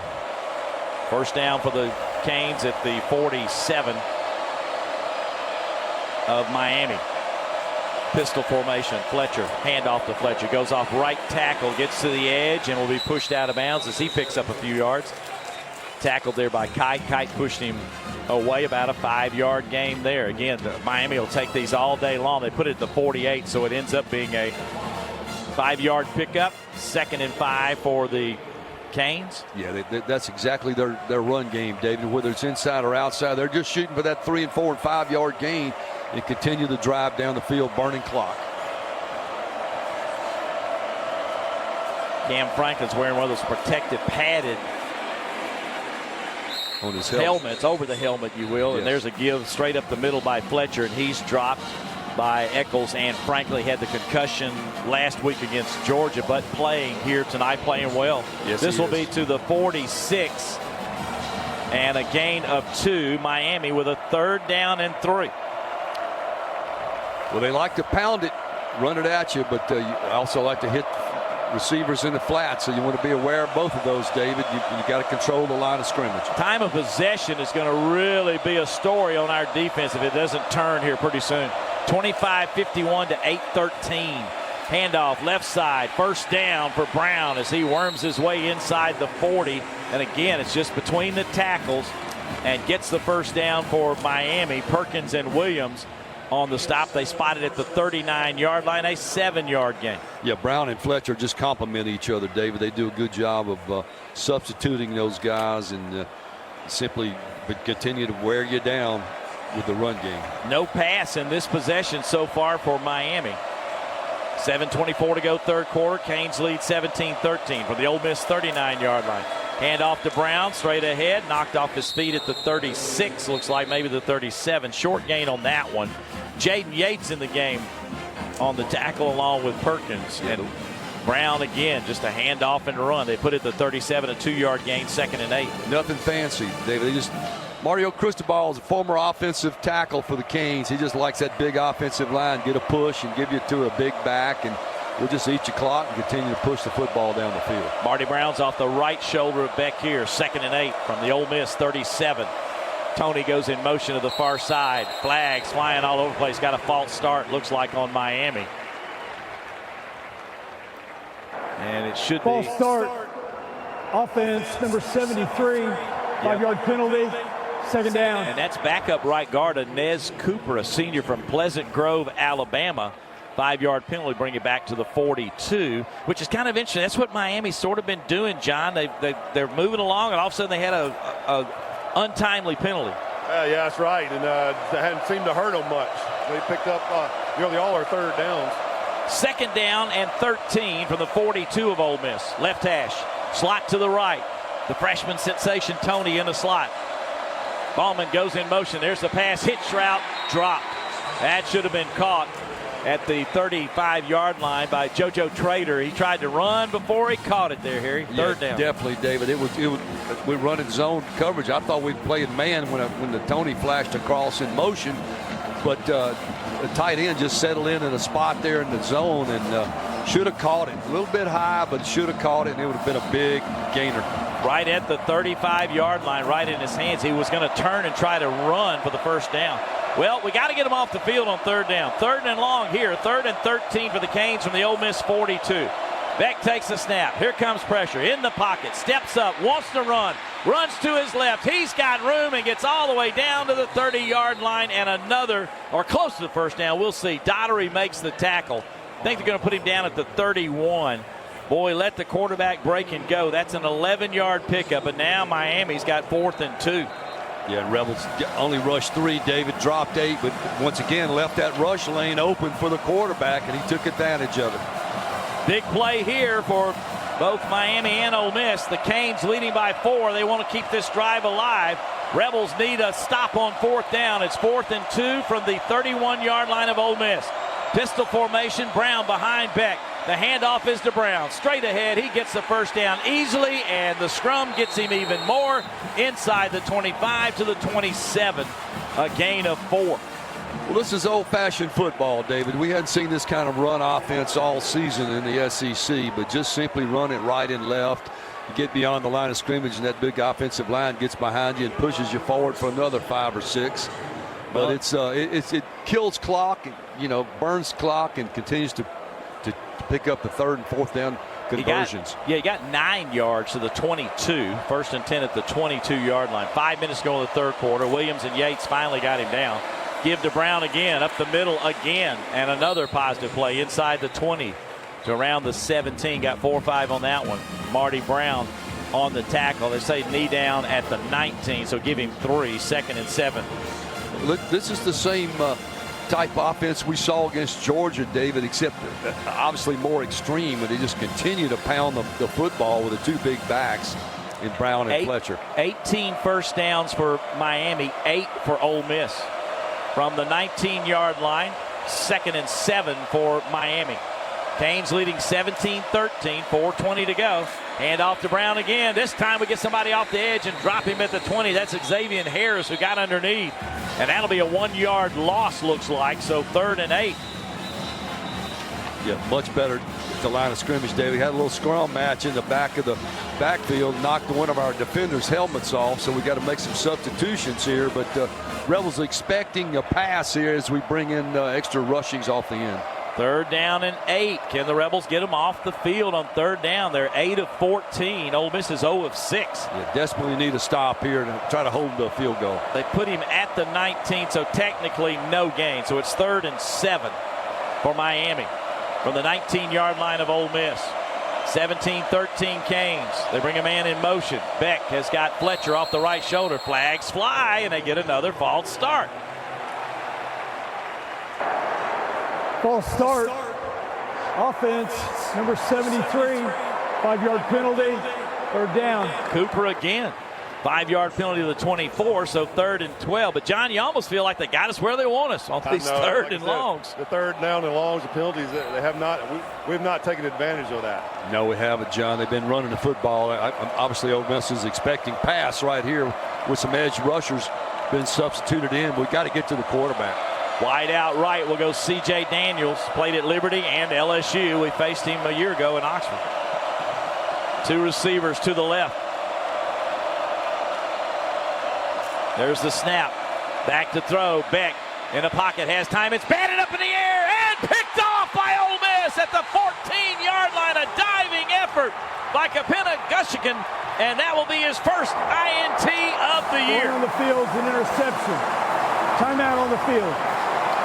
Well, the ball was batted at the line of scrimmage, David. That was the first big play on defense, and the ball bounded into the secondary, and Gushigan comes away with a pick. We'll see who batted it. We believe Eccles. We'll watch the replay here, up and coming, Harry. And as he got ready to throw it, it was Cam Franklin. Yes. Franklin got it. We got a timeout. Ole Miss keeps Miami from extending the lead, and we'll have the football when we return, trailing 17-13 with 3:19 to go in the third. You're listening to Ole Miss football from Learfield. Springtime in Oxford.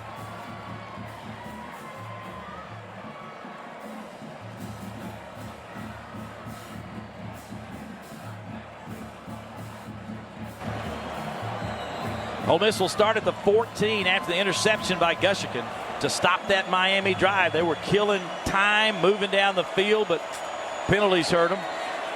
Chambliss takes the snap, runs to his right, fires downfield, got his man at the 25-yard line. That's Stribling. He fights through a tackle and gets to the 30. A gain of about 16. First down for Ole Miss. A bank first down. Yeah, crossing route. Chambliss just comes out from under center. David moves the pockets and really sprints out to the Rebel sideline. Catches Stribling coming completely across the field for the nice catch and run. Out to the 31-yard line, a 16-yard pickup. Bank first down. There was no back in the backfield on that one. Thomas on the tackle. Lacey's in the game, but he hadn't touched it here in the second half. From the 31-yard line. There's the snap.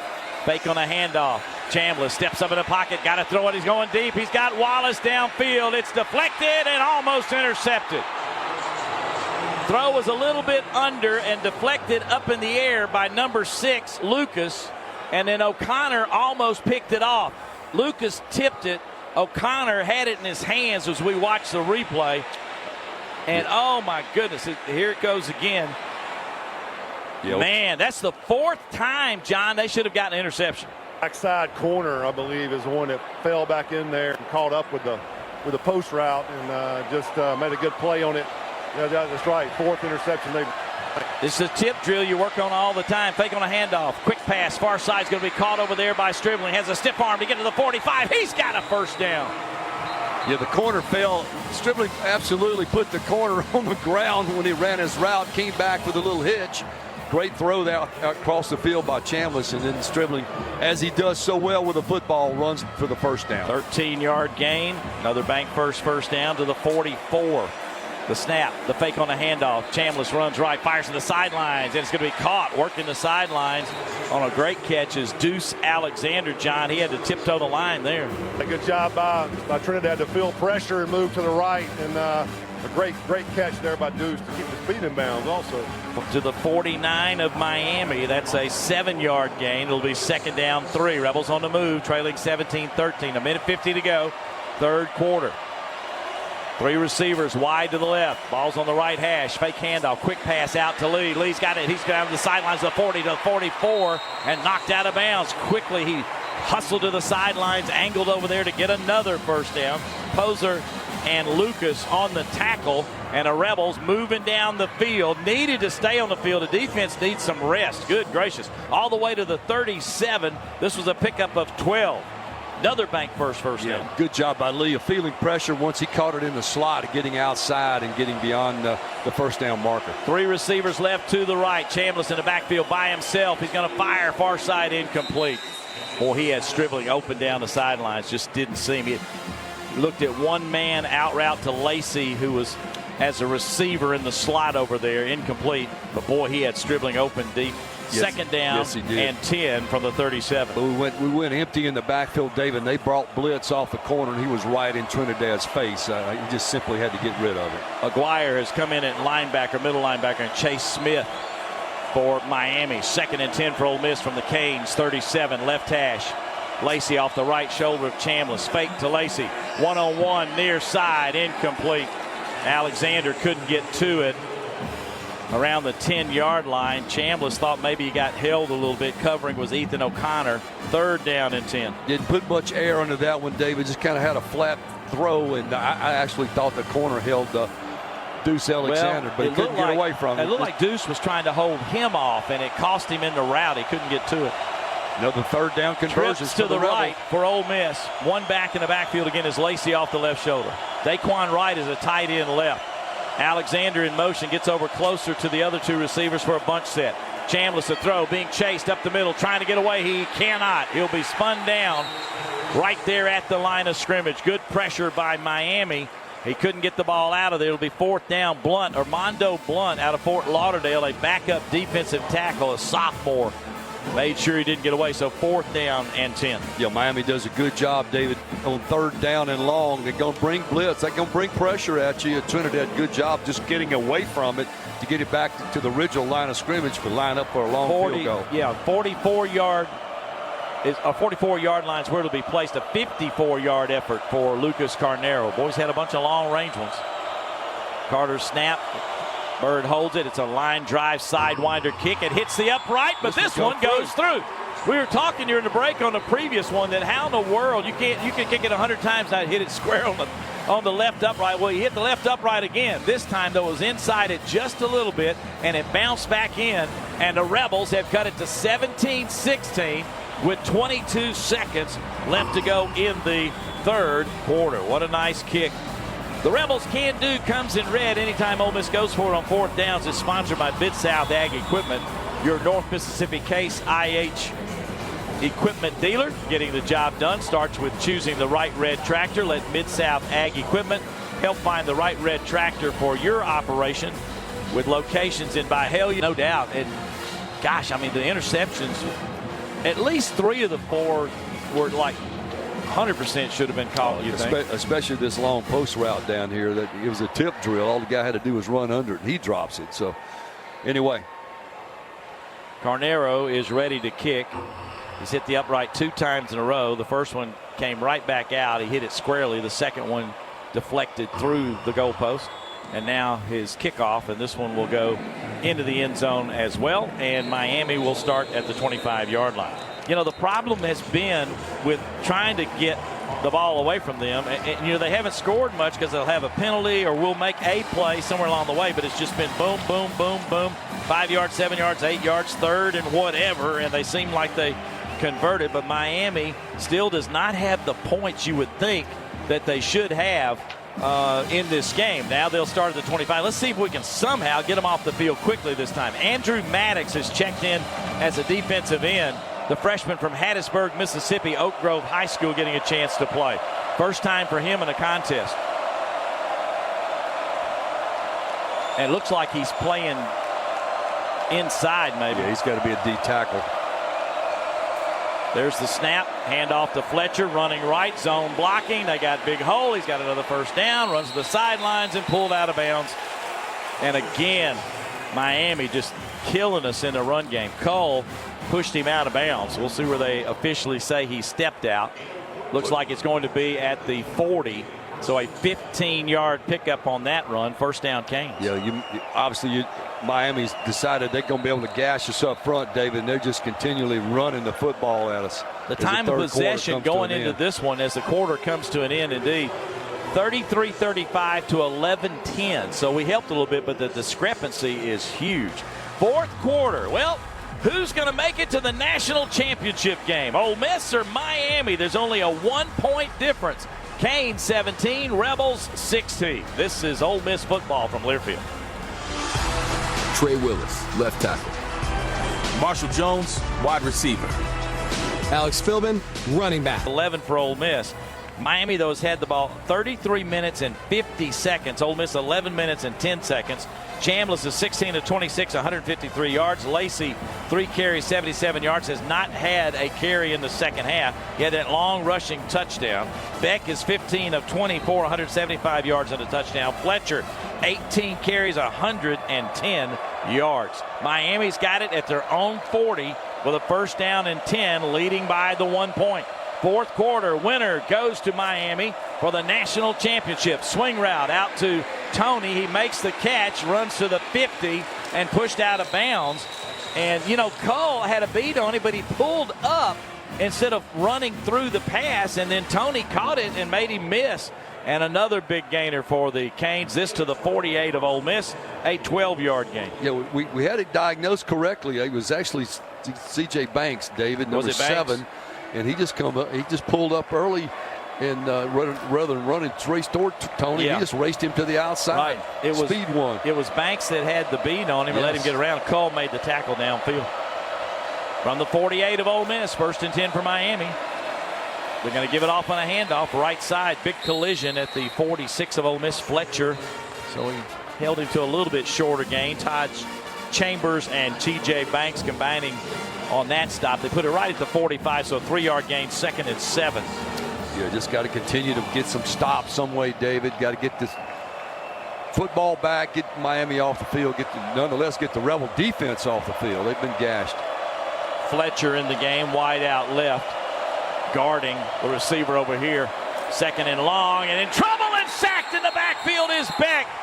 Land sharp, fins up for number 4, Taron Perkins. Big play for the Rebel defense. Great job, David.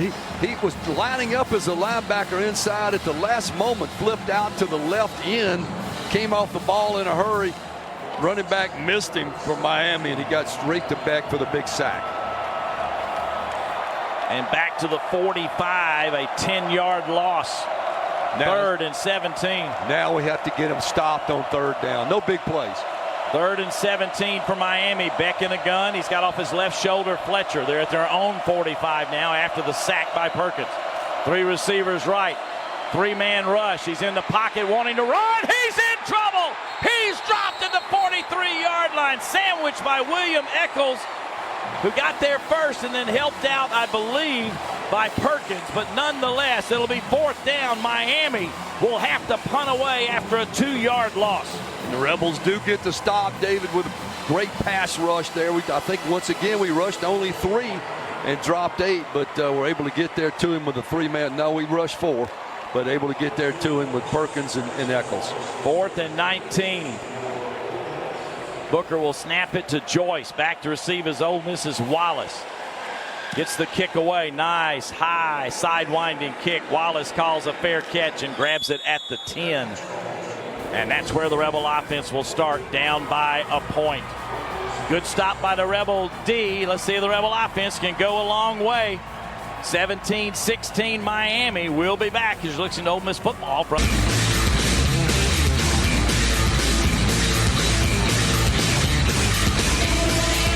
Be sure to put an extra hotty-toddy in your wallet with the Ole Miss Regions Visa debit card or prepaid Regions Now card. Order at regions.com/Go Rebels, Regions official bank of the SEC. Well, after the 48-yard punt, the Rebels start at the 10-yard line, trailing by 1, 17-16 as we open the 4th quarter with a stop. You got 12-19 left to go in the game. Ole Miss defense now 4 sacks, 5 TFLs in the contest. Ball in the middle of the field.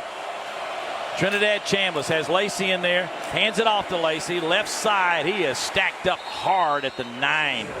Loses a yard. Boy, great penetration by Miami. Poyser. If Ole Miss wins this game, you're going to win it despite having trouble with both line of scrimmages.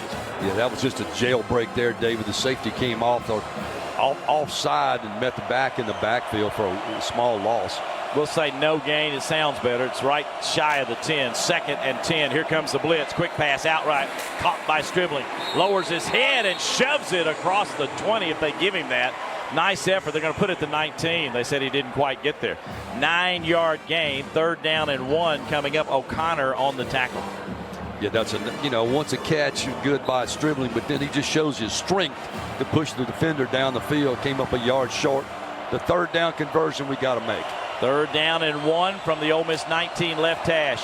Handoff is to Lacey. Lacey fighting and spins and falls across the 20. He just barely got it.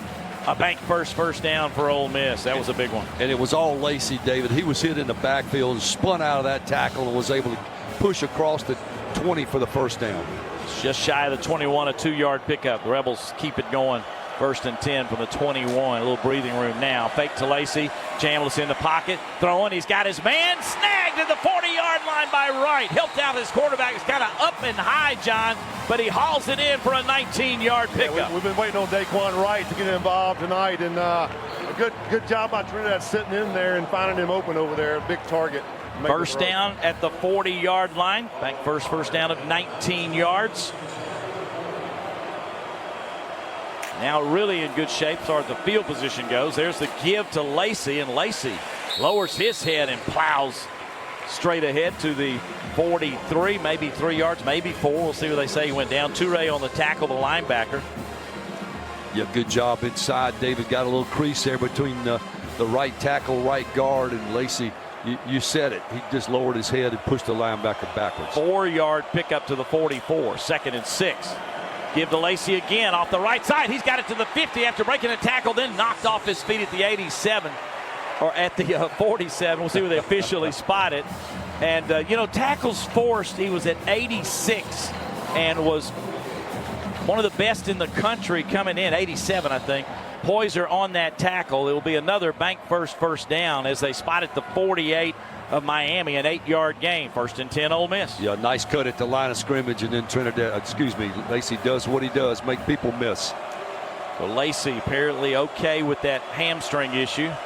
Watkins in the game, goes in motion. The handoff is to Watkins. He turns downfield and doesn't get much. Miami read that. Got a couple of guys out there in a hurry on a little jet sweep. Lightfoot, Marquise Lightfoot out of Chicago, and Basaint over there for the Canes. They put it to 47, so that ends up being only a 1-yard gain. 2nd and 9. Yeah, the Rebels have not tried that speed sweep all night. I was afraid with that speed on defense of Miami it wasn't going to work. Well, it didn't. We got 1 yard. Trips to the right, which is the short side of the field. Chambliss fakes a handoff, being pressured, runs out to his left, looks downfield, fires, and is it held on to or no? Around the 38, intended for Deuce Alexander. Couldn't hold on. 3rd down and 9. Yeah, Trinidad was running for his life. David sprinted out to the Ole Miss sideline, which is the left side of the field. He's a right-hander, just didn't make a good throw down the field. He actually should have caught that probably. He had both feet in bounds there. John falling backwards, hit him right in the hands. I thought we had plenty of room to run that ball right there, but he should have caught it. 3rd down and 9 for Ole Miss from the Miami 47. 9:03 to play. Miami leads 17-16. There's a snap. Here comes the blitz again. Chambliss throws over the middle. Got his man on a crossing route of the 35. Caden Lee reaches back. It was a little bit behind him and hauls it in. There is a flag down at the point of the catch. Yeah, great throw under pressure, David. They brought the blitz. Come on, Lacey picked it up, but Trinidad stepped up in the pocket and delivered a strike. Don't know what this flag is. Waiting for the call. Personal foul. Targeting. Oh, wow. Defense number 6. The play will be under further review. That's Lucas. Now, it's spotted at the, 37, where they end up spotting the ball. I don't think they've actually spotted it yet. Yep, they're waiting on the targeting call. And that would be on Xavier Lucas if it stands. We'll get a shot here at the monitor. Wow, he was falling down. He caught it behind him. Boy, Lee saved Chambliss on that one. Oh, yeah. Yeah, well, that looks always like looks worse on slow speed. But it sure looked like he led with the helmet and popped Lee in the side of the helmet. He tried to turn it. I don't know. They may wave that one off. That one's kind of iffy. But nonetheless, what a play, John Darnell. Rebels in business either way. Found Mr. Clutch there. Caden Lee, we've seen it. We've seen it a lot of time, making a big catch. Looks like crown of the helmet on the big screen. At least the Rebel fans think it's targeting. He went right of the helmet, though, and didn't really make the contact. I don't know. We'll see. Well, you know what? It doesn't matter what we think, does it, Dave? No, that's 100% right. It's going to matter what these Big Ten officials We're think. running at about 30% on replays. That's right. In about 15 years. 15-yard penalty on Lucas. The ball is at the 36.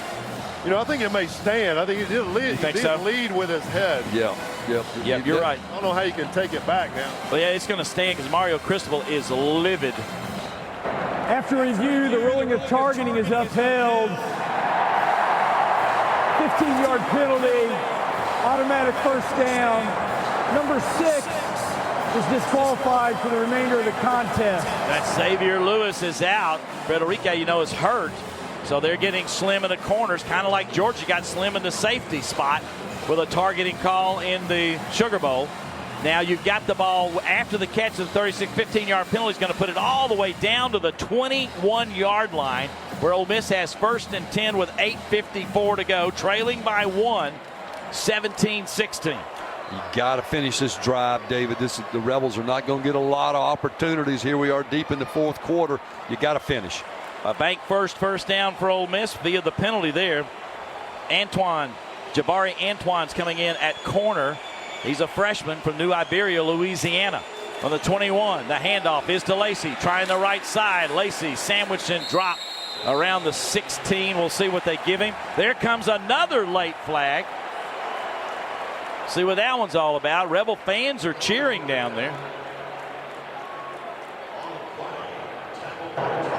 After the play, personal foul, late hit, defense number 11. Half the distance to the goal, first down. David Blay, after the 5-yard pickup, gets the personal foul. There it was right there. Late. Definitely was late. Half the distance to the goal, and the Rebels are in the green zone. Wow, I don't know if we've even said that tonight. Enter the green zone, presented by Wade Incorporated. Visit them online at wadeinc.com. This will put the ball at the 8-yard line? Should be the 8-yard line. 1st and goal for Ole Miss with another costly penalty against the Canes.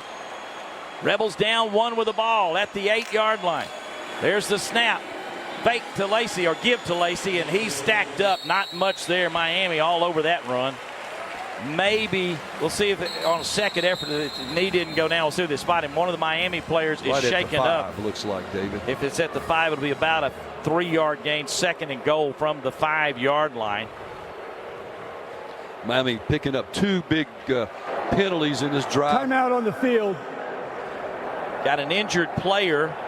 We're not sure exactly who that is, and they're checking on him around the 6. They do spot the ball at the 5, so the Rebels have 2nd and goal at the 5. When we come back, we got a timeout. 7:54 left. Miami 17, Ole Miss 16. We'll be back. You're listening to Ole Miss football from Learfield.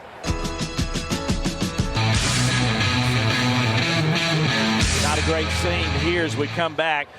Miami leads Ole Miss 17-16, 7:54 to go. The Rebels will have a 2nd and goal from the 5 when we resume action and march from their own 10 to the 5 of Miami. Lacey, 9 carries, 99 yards. Chambliss, 19 of 30 for 192 yards. Rebels trying to pull this thing out of the fire. And unfortunately, Akeem Mesidor got caught up in the wash. First, his own man got under his leg, started falling backwards, and Kudus kind of got his arm tangled. And then Sanders got knocked backwards by Justin Scott and landed on the arm of Mesidor, and he's walking off on his own power. But on the replay, it's just a tough break. And in the game sometimes, John, there's a lot of craziness going on in that line of scrimmage, and he just ended up in a tough place. It's been a really physical game. That guy's a great player, and just unfortunate for him to have that injury. Mississippi Ford dealers in the Ford F-150 is the official truck of the Ole Miss Rebels. 2nd and goal from the 5-yard line. We're ready to resume action as Mesidor is left. Direct snap. Now they switch it off. They look like they had a direct snap set up, and now it's going to be Chambliss back in there at quarterback. There's the snap, and he's going to fake it to Lacey, run right. Chambliss out of bounds, and boy, they strung that one. That didn't work. He was trying to beat everybody to the pylon, and Miami got 2 or 3 jerseys out. That'll be 3rd down and goal. Antoine was there to push him out of bounds. He got a yard out of that. 3rd and goal from the 4. Yeah, he didn't turn it up at all, David. Try to beat everybody to the corner. Miami runs too well to be able to get that, but not a lot of blocking on the outside. The ball will be on the right hash for the Rebels. 3rd and goal from the 4, trailing by a point. Of course, you've got a field goal here. Chip shot. There's the snap. Chambliss fires. Got it. Incomplete left side. In and out of the hands of Kewan Lacey at the 4. He was going to be tackled probably right there anyway by Scott. So it's a 4th down. It's a tough angle here as coming in to try to get a go-ahead field goal is Lucas Carnero. He's been having to hit bombs. Now he's just got to be accurate here. It does, David. Don't try to overkill this one for sure. The right hash, but that pass was a flat route out to Lacey. We just never would have gotten a yard enough. From the 12-yard line, it'll be a 22-yard effort. He's 19 of 20 in his career with these chip shots. Snap back and down. The kick is on the way, and it is good. And the Ole Miss Rebels have taken the lead in this football game, 19-17, with 7:03 to play. Now you got to play defense. Obviously, the Rebels started on their own 10-yard line, got it inside the 5. Could not get the touchdown, but we come away with the field goal that puts the Rebels. Find our clinic nearest you at msaac.com. Mississippi Asthma and Allergy, helping Mississippi live life to the fullest and allergy-free.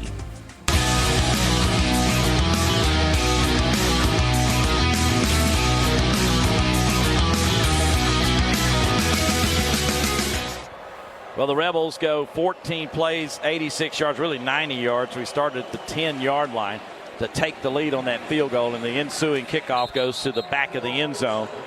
5 minutes and 19 seconds. Got a 21-yard field goal by Carnero to take the 19-17 lead with 7 minutes to go. You can hear the Ole Miss crowd on that last drive. Ole Miss went 2 of 3 on 3rd downs after going in the game 0 for 7.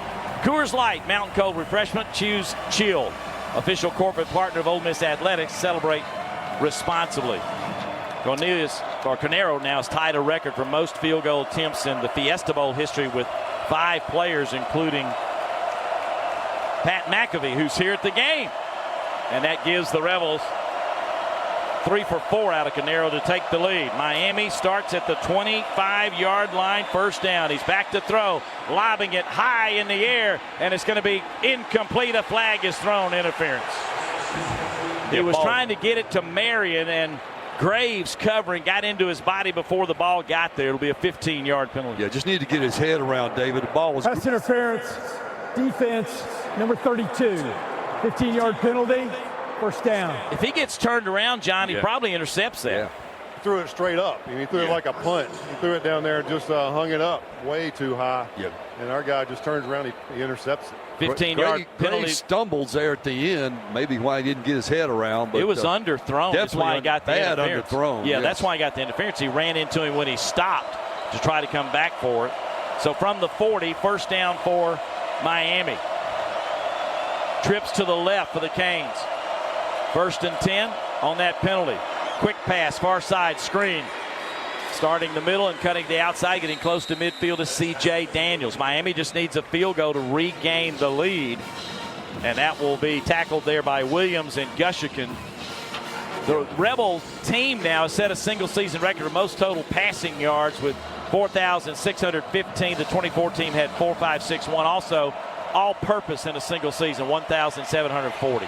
Here's a give to Fletcher, running right, and we don't have anybody over there. He gets all the way to the Rebel 35 before he's knocked out of bounds.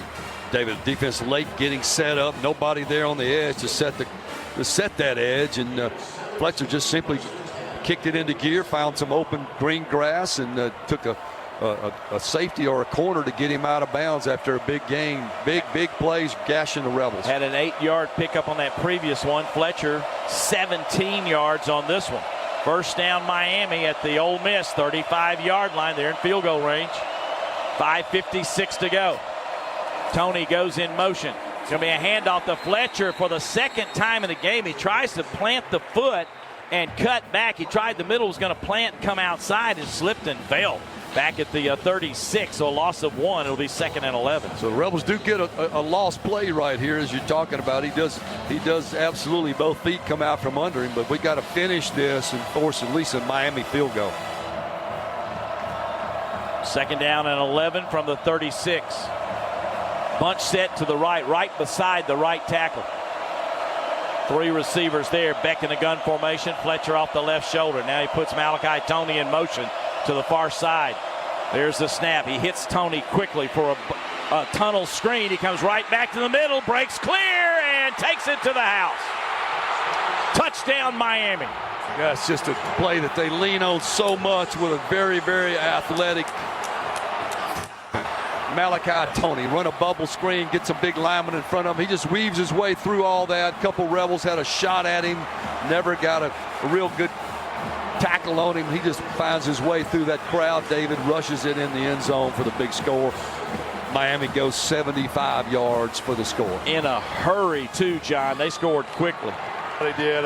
They got to the playmaker right there, and he just makes the plays. They're not going to let the quarterback do much right here. They're just going to dink and dunk all the way down the field. And they did. PAT on the way, and it is good. And it's 24-19. Miami leads by 5 with 5:04 to go. Plenty of time for Ole Miss. Got to answer. 4 plays, 75 yards, and a $156, 36-yard Beck to Toney touchdown run. Yeah, just a beautiful play by Toney. As I said earlier, the kid's supposed to still be in high school, reclassified to be a freshman at Miami. Had like 20 or 30 more catches than anybody on Miami's team this year. Simply, as you see tonight, doing exactly what he does from that slot receiver. Just get the ball in space. He's Dexter McCluster on steroids, David. He's an amazing young man at that age to be able to. Well, and it was make people miss. They put him in motion. He slid. It was just as obvious as right. They're going to him nearly every time, but we did not read that very well. A little tunnel screen, and it was a tunnel screen that came back to the middle, kind of, and right up the gut. Touchdown, Miami. You get those big offensive linemen out there in front of him. You can't actually see around them. He's not a big guy at 5'11", about 185, but he finds his way through traffic, and Rebels just absolutely lost him in there. Carter Davis will kick now. Ole Miss has plenty of time and all 3 timeouts. If you need a touchdown now to regain the lead. Right after the made field goal, you're feeling pretty good. Miami gets a big penalty on interference. Then they get some chunk yardage, 12, 17, eventually 36. They slipped and fell for 2nd and 11 before that touchdown. That's a touchback, and Ole Miss will crank it up at the 25-yard line. Yeah, Rebels got gashed. Now you got the offense back out here. You can win it. You can win it with a long drive. You got to score a touchdown, of course. Trinidad Chambliss will come back out on the field. Lacey's out there as well. First down for Ole Miss at the 25 after that touchback.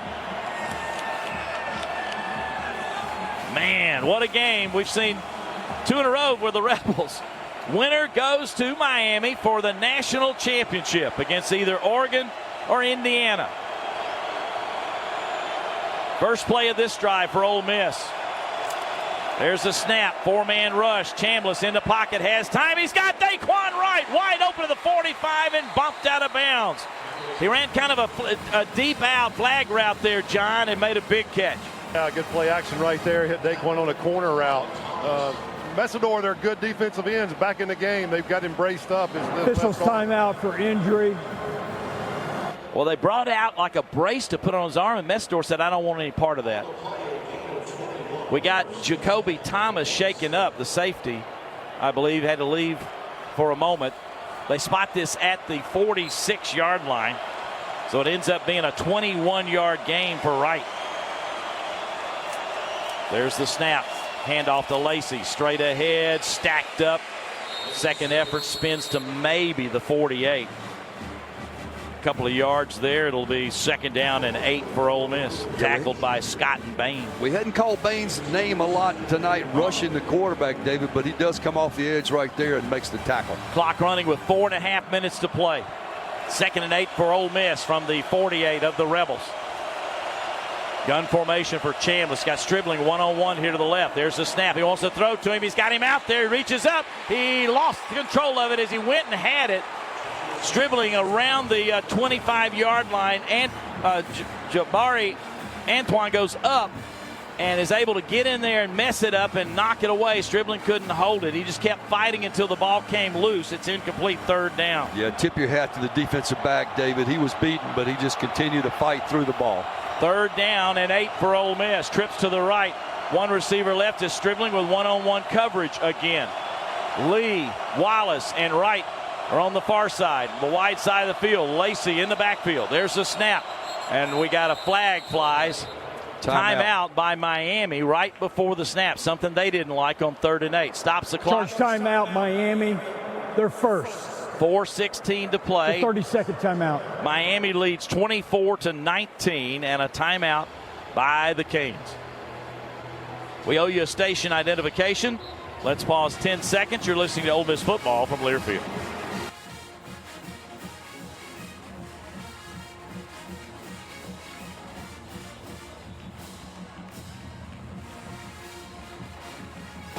You know, we've watched this Miami team on tape, if you will, recordings, and you just look at the defense, you go, wow. And then when you see them up close and personal, you go, wow. They have really got some talent on that side. Well, they do. They run so well, David. Their defensive front is big with 2 real rush ends. So they put a lot of pressure on you, but our tackles have really played well tonight. Trips to the right again, ball on the left hash. We're ready to go after the timeout. 3rd down and 8 for Ole Miss from the Rebel 48. Lee comes in motion the near side. There's the snap. Chambliss crossing route. That should be interference. Where's the flag? There it comes. Boy, it was late, but they got it on a slant route to Wallace. He was grabbed and tackled by Jabari Antoine. And that'll give the Rebels a 1st down. Huge play. Yeah, it's a big play right there on the 3rd down. That's interference. Defense, number 16. Ball be placed at the spot of the foul. 1st down. Really a no-doubter, John, it looked like. Out over there, ran motion away and had single coverage on his quick slant over there to Wallace. And, he just had him around the waist. Oh, he had the jersey, back of the jersey, John, too, when you get a chance to look at the replay. But, yeah, all the way was interference. And we got the call. 7-yard penalty to the 45. It's at the point of the ball, but you get an automatic 1st down from the 45 of Miami. 4:14 to play. Rebels trail 24-19. There's the snap. Chambliss trying to run out of pressure. He's going to go downfield. He's got a route. 35, 30, out of bounds around the 25-yard line. Trinidad finally squirted free. We're on a little island time. Trinidad with a big run and a big 1st down for Ole Miss. Another bank 1st down. Yeah, Kawan Lacey went off the right side. Trinidad simply followed him through the hole, made a block down the field, did Lacey, and Trinidad pick up another 5 yards. 19 yards, they say, to the 26. 1st down for the Rebels. Handoff to Lacey, straight ahead across the 25 to the 24, a couple of yards. 2nd and 8. It's just tough sledding inside, as we know. Miami playing a good defensive front across there. Rebels trying to desperately get the run game going. Been living in the air on this drive, would like to finish. Ball is at the 24-yard line. 2nd down and 8 for Ole Miss after the 2-yard pickup. Clock running with 3:20 left to play. 24-19 Miami. Chambliss in the pocket, throws toward the end zone. He's got his man. Daquan Wright on a corner route on the opposite side of the field. Catches it and scores. Touchdown, Ole Miss. Daquan Wright running a corner route, David, just simply got away from the safety. Plenty of protection for Trinidad Chambliss. He threw a strike in there to him, and the Rebels complete the drive with a touchdown to go back up 25-24, pending the extra point. Rebels should go for 2, leading by 1, 25-24, and that's what we're going to do. John, what a throw, what a route there. Yeah, it was great protection. They brought pressure off the backside, and we picked it up, and you found Daquan over there for the touchdown. 5th touchdown of the year for Wright, his 9th career. Rebels will go for 2. Chambliss in a gun. He's got 2 receivers right from the 3-yard line. There's the snap. Fakes the give, wants to throw, launches back in the end zone, wide open. Odom hauls it in, and the Rebels get 2. So a field goal for Miami would only tie it. 27-24 Ole Miss on an unbelievable semi-game here in Zona. 2nd down and 8. The Rebels go for the long one and get the score, and then go for 2 and get it with 3:13. It's 27-24 Ole Miss.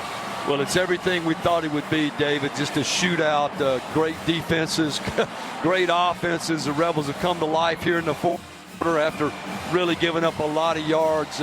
If you're Miami, you're looking at the scoreboard wondering how we're behind in this game, but the Rebels have certainly put together a terrific drive here and finished this one with a touchdown. 6 plays, 76 yards in a minute 51. 24-yard catch is the official touchdown. Chambliss to Wright. Chambliss is 21 of 34, 237 yards and a TD. 5 carries for 7 yards. Of course, he had a 19-yard run. He's sitting on some negative yards. That 19-yard run was huge by Trinidad as well. And the kick by Carnero. So he's looking for another touchback, and he will get it. All right, can we stop Carson Beck and the Canes? Miami at their own 25, plenty of time. Well, with 3:13 left, and Miami's got 2 timeouts. You got a redshirt senior quarterback in Beck, David, leading this Miami charge. Rebels with a momentum back in their favor, and the crowd certainly behind them. Can we get them off the field? The touchdown by Ole Miss, presented by friends at Rebel Rags. When you touch down in Oxford, be sure to make Rebel Rags your first stop. Celebrating 20 years with Rebel Nation, Rebel Rags, anything, everything, Ole Miss. I would say I'd be paying attention to the bubble screen with Tony. What do you think? Yeah, no doubt. I'd pay attention to Tony, period. Pressure off the edge, fires over the middle, and it's going to be thrown behind the receiver, Marion. Good coverage, though, by Braxton here. Yeah, Braxton was right there on his back hip, David. I don't think the receiver, Marion, ever even saw the football that had hit the ground right beside him, but badly underthrown right here. Thrown at his feet. 2nd and 10 for Miami. Beck upset with himself as he stared skyward after the incompletion. 3:08 to go. 2nd and 10 for Miami. Ole Miss leads 27-24 here in the Verbo Fiesta Bowl. Semifinal of the college football playoffs. There's the snap to Beck. Got a deep out. He's got his man, but is he out of bounds? They say no. He's going to catch it. Nice grab by Marion there. And that'll get him close to the first down. It'll be marked at the 33. So a gain of 8. It'll be 3rd down and 2. Braxton was covering again. Yeah, you got to believe that Fletcher's going to come at him with the run. Rebels need to get a stop. Clock running with 3 minutes left to play in the game. 3rd and 2 for Miami. It will be a handoff off the left side. First down across the 35 to the 36. And the Canes will move the chains. Chambers and Daugherty combining on the tackle there. Yeah, they'll put it to 37, so a 4-yard gain for the first down. Go back to the bread and butter, David. Just hand it off to Fletcher for the nice pickup on 3rd. Twin receivers left and right. Here comes the blitz. He wants to throw deep down the middle. The pass is batted around and knocked down. Intended for the tight end Ballman, and it's Wydett Williams again. Boy, has he made some clutch plays in that safety spot. He has, David. He's been to a lot of action here in the second half. He's not played every snap, but right there was huge as he's trailing the big tight end, was able to knock the ball away on the deep route. Ballman had it in his hands, but Wydett Williams able to bat it out of there. 2nd down 10. 5 DBs for Ole Miss. The ball at the 37 of Miami. 2:29 left to play. Rebs up 27-24. Here's the snap. Beck to throw. Right underneath. Caught. Wrapped up by Daugherty. He gets away momentarily. Dropped at the 40. It was Brown out of the backfield for a moment. Boy, I was scared he's going to break away. Yeah, Brown's a 225-pound back. Just really did a good job of getting some positive yards out of it. It was a 2-yard pickup. 3rd down and 8 for Miami. Well, this will take us to the 2-minute timeout. And they will not run a play. What a game. 2 minutes left. Ole Miss 27. Miami 24. The Canes have a 3rd and 8 coming up, but it'll be a 4-down deal either way. The Rebels leading by 3. We'll take a break on the Ole Miss Radio Network. Inspired by the moment. Miami 3rd down and 8 as we come out of the timeout. Rebels lead 27-24. 2 minutes left to play in this game. They have it at the Canes 39-yard line. Trips to the right. Now they flip-flop Tony to the far side. Got to keep an eye on him. Beck in the gun. Brown off the right shoulder. There's the snap. He wants to throw toward the sidelines. It's going to be incomplete. Late flags flying everywhere.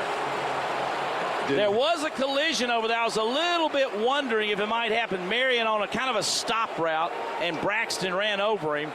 And the flags didn't seem like they're coming at first, and all of a sudden, there they were. Personal foul. Face mask. Defense, number 2. 15-yard penalty. First down. Well, I didn't even see that Face from way mask. up here. We We'll see thought if it we was get a pass replay. interference, But it is a penalty, and what a huge break. Oh, yeah, he grabbed it with the left hand. Yep, no doubt. Yeah, he did. No he doubt. Sure did. They missed those in at New Orleans pretty regularly, but they got that one. Yeah, and it was a correct call, unfortunately, for the Rebels. That moved Miami into Rebel territory. Brings the ball to the 46, 15-yard penalty. First and 10s. Trips to the right. 1:55 left. Quick pass near side. They tried that screen again. This time gobbled up at the 43 is C.J. Daniels. He'll get 3 out of that. It'll be 2nd and 7. Williams and Perkins on the tackle. Doesn't look the same when number 10's not running. It doesn't. You know, Miami just needs a field goal to tie it. They actually put that at the 42, so 2nd down and 6 from the 42-yard line. Beck back to throw again. In the pocket, in trouble, spins away from it, looking downfield. He's going to fire toward the sidelines, and it'll be incomplete.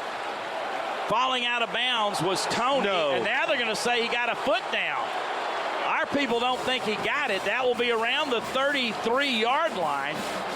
We'll watch a replay. Tony goes high in the air with the right hand, one-handed grab, but his heel is out of bounds. The Rebel fans you hear reacting to it. Completed pass. The play's under further review. What an effort, though, John Darnell. Gracious alive. Yeah, it was. It's going to be interesting to see if he got his toe down or did the whole foot land on the white. But, yeah, had Beck back here. He scrambled out, made a good play, and just kind of desperation threw it over there. Wow, I'm going to be honest with you. You got the left toe down. I think it did. I think his toe came down before the heel. What a grab by Tony. And he's not a real tall guy. He's only 5'11". What a spectacular play. He's a freshman. Should be a senior in high school. The kid's unbelievable. He should be in the NFL. Right? He will be. What a grab. If it stands, Miami will be 1st and 10 after a 9-yard pickup to the 33. Boy, we have just been having all kind of troubles getting them off the field on 3rd downs. They're 9 of 17. Could be 10 of 18 if this one stands.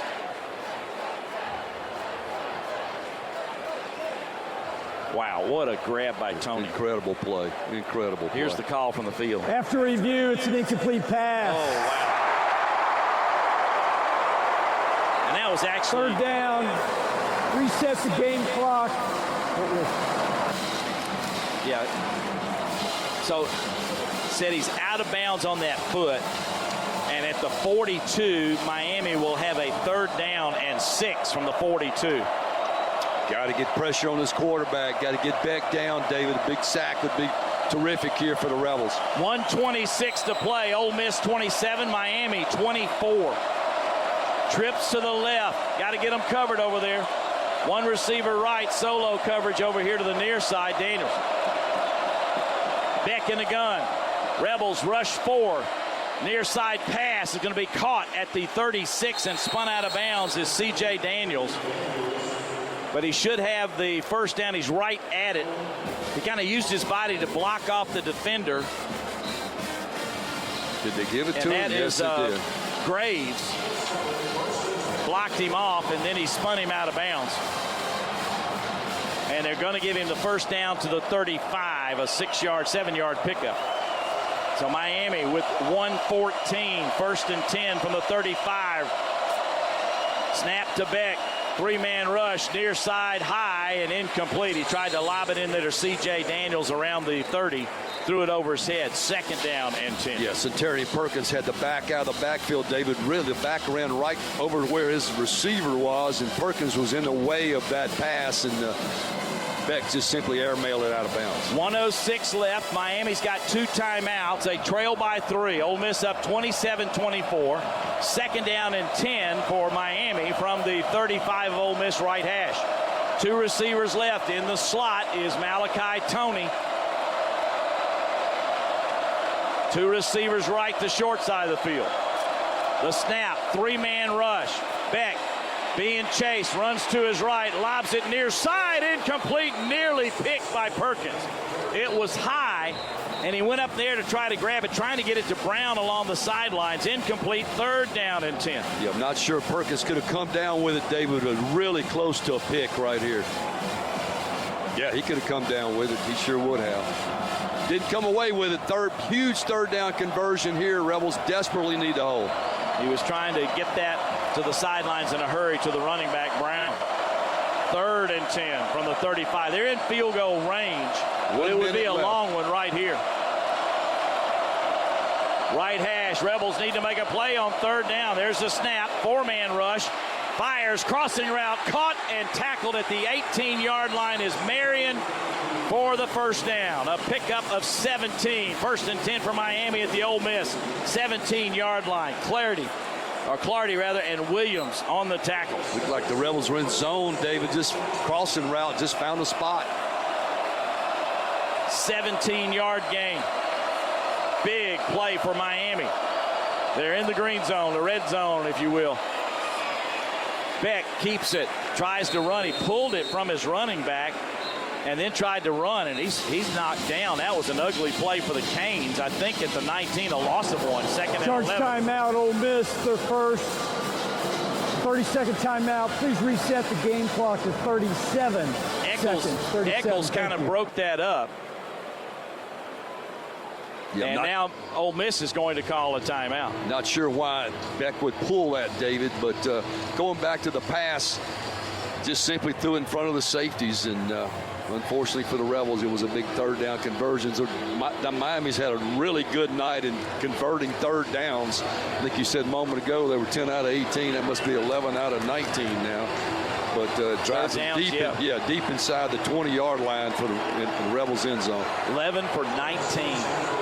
Well, the game is on the line. You've got 37 seconds left to play. Ole Miss 27, Miami 24. The Canes have 2nd and 11 from the 19-yard line of Ole Miss. They're in field goal tying range. Boy, fan bases on both sides are dying. 1,000 deaths watching this game. Winner goes to the national championship game. The Canes trying to get back home to try to play in it. 4-man front, 3-man rush. Beck pump fakes, looks left, fires toward the end zone at the 8 rather. It's caught there on a hitch route by Marion, and that should be a first down. Great throw there by Beck, John. He put that one right on the spot. First and goal from the 8. Good job by the receiver coming back to the football there on that curl route. Boy, Miami is marched from their own 25 to the Rebel 8. 1st and goal. Charge timeout. Ole Miss, their second. A 30-second timeout. Well, you're desperately now trying to preserve some kind of time. And, boy, what's gone from a high moment is getting very, very low for Ole Miss. 27-24. Rebels nursing a 3-point lead with 31 seconds left. And Miami has 1st and goal at the 8. What you're trying to do also, David, is keep these Canes from scoring a touchdown right here. That would certainly put Miami up 31-27. At worst case, you want to hold them to a field goal, but it's 1st and goal at the 8-yard line. This drive has been 13 plays, 67 yards. 14th play coming up 2 minutes and 42 seconds.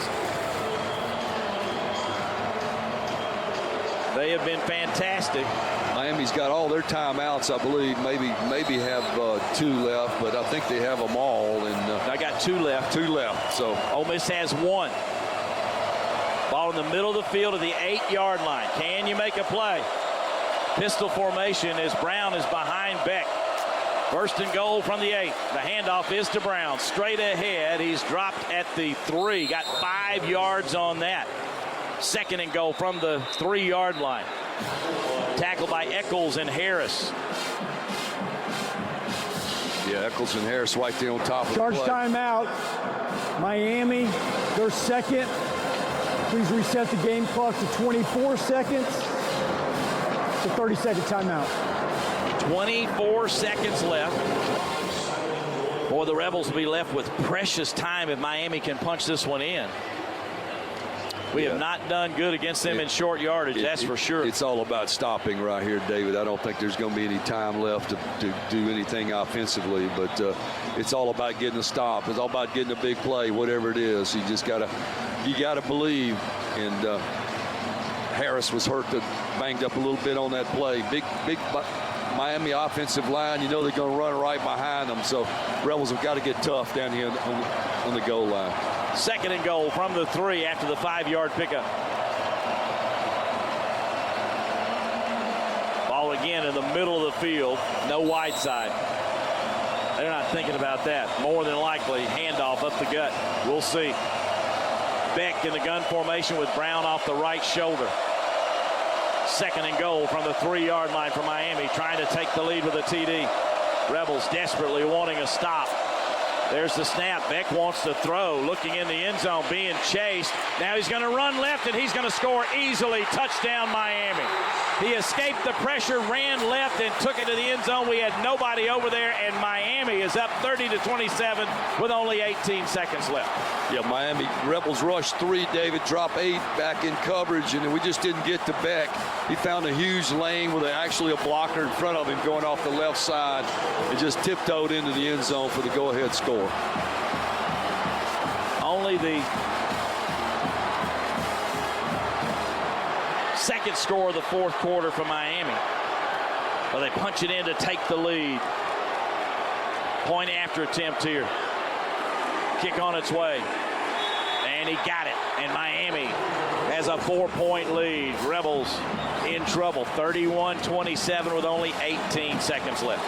Well, could get them stopped, John. They just were too tough in that drive. Yeah, we just matched up down there, man. And once you break the first rush, there was nobody over there to pick him up. So give credit to Miami on that drive. They took it all the way down the field and scored when they had to. Yeah. 15 plays, 75 yards in 2 minutes and 55 seconds. 3-yard run by Beck. And we had him in trouble right, and then he broke to the left, and there was just nobody there. He walked in uncontested. Once he flashed to the left, David, he just saw nothing but green grass, and I'm sure his eyes got as big as mine did, unfortunately, but he just simply walked it in the end zone. That was too easy for Beck, the quarterback. 27 of 37 for 268 yards, 2 touchdowns, and an interception. Miami, time of possession now is 41 minutes, 22 seconds to 18 minutes, 20 seconds. Amazing. That is a huge differential there. The Canes now are up to 450 of offense. Carter Davis to kick, back to receive as Isaiah Hartrip. Rebels cannot tie it with a field goal, so you got 18 seconds to figure out a miracle touchdown. Heck of a game here, though. 67,928 on hand. Carson Beck, the veteran quarterback, transferred from Georgia to Miami. Puts his team on his back, got help with a penalty, and it was the right call. This is going to be short. Fair catch called for by Hartrip. Not so sure would try to return one, see what you could do, but that would eat up a lot of clock. He called a fair catch about the 1. Ole Miss will have it at the 25-yard line with 18 seconds left, and the Rebels have 1 timeout. Yeah, that's all it is, David. You got 75 yards to go. Field goals don't do you any good. You're down 4. Miami fans have come to life. Ole Miss has them outnumbered pretty big, but the Canes have this one in the bag if they can finish the deal. Chambliss in a gun with Lacey off the right shoulder. There's the snap in the pocket to throw. Fires. He's got Lee. Diving catch at the 49-yard line of Ole Miss. Boy, he threw that one in there perfectly. 24 yards. Quickly to the line of scrimmage. 13 seconds left for Ole Miss. Threw it where nobody could get it but Lee. Here's a spike to stop the clock with 11 seconds. Yeah, going back to that previous play, just threw it into coverage, David, but nobody could catch it but Caden Lee, and he went down to pick it up, and that's a huge grab to get the Rebels out to midfield. 2nd and 10 from the 49. 11 seconds left. You got maybe 3 plays. 1 timeout to work with. There's the snap.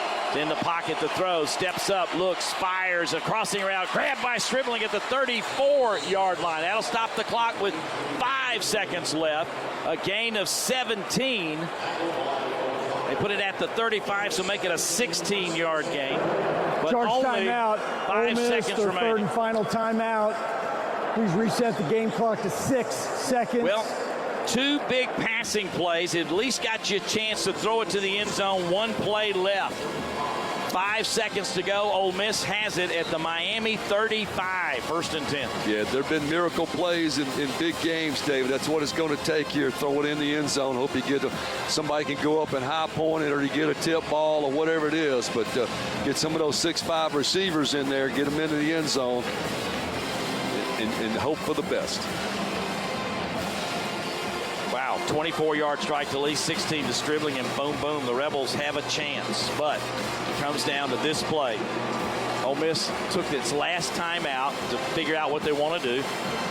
It didn't matter to try to preserve it because you only got the one play left from the 35-yard line of Miami. Ball on the left hash, trips to the right. You got Odom, also Alexander, and Wallace. Wide left is Wright and Stribling. Empty set. 5 wides. Timeout by Miami. They're going to burn their last timeout. They want to see what they're doing. Timeout. They had Miami, their third and final timeout. 3 safeties at the goal line, basically there. So they're trying to defend 35 yards to keep the Rebels from scoring. A touchdown would win it for Ole Miss. On the very last play of this game, which has been a barn burner. It's been everything you'd ask for. If you're watching at home or you're sitting here in this stadium, it's been all you could ask for, David. Rebels in Miami have been playing absolute big boy football. It's been... Chambliss is 23 of 36 for 277 yards and 1 touchdown passing. Well, you got to have one more, and this is the only one you're going to get a shot at right here with 6 seconds left. You just got to get the ball in the end zone.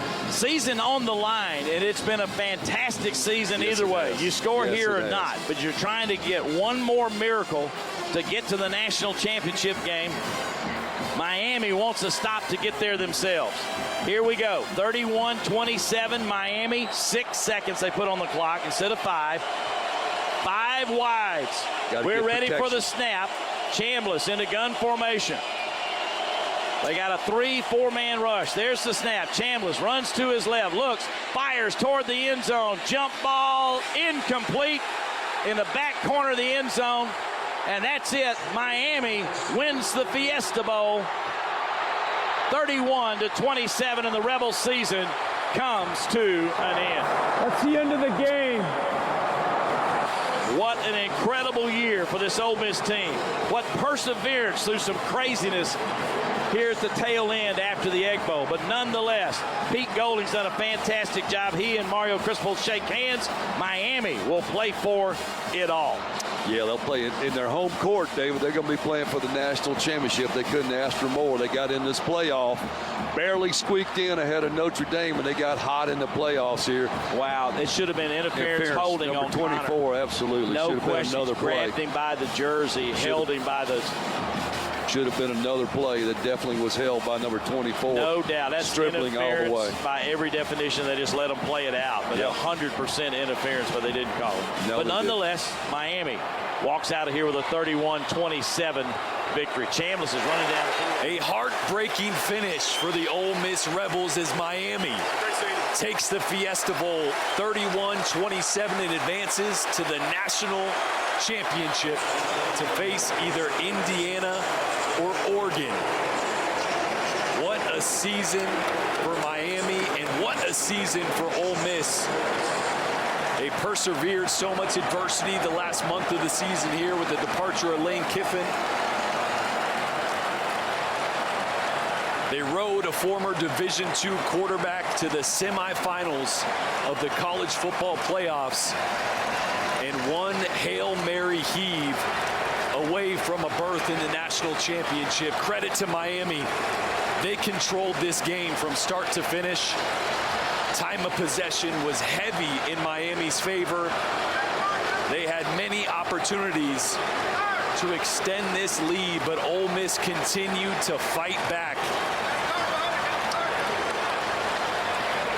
Took the lead late in the fourth quarter, but one last drive by Carson Beck, capped off with a rushing touchdown, was the difference. Tim Tebow, Roman Harper here as we wait for Laura Rutledge to do interviews on the field. Then come over here, boys. Initial reactions. I think it's just an incredible game. Incredible effort by both teams.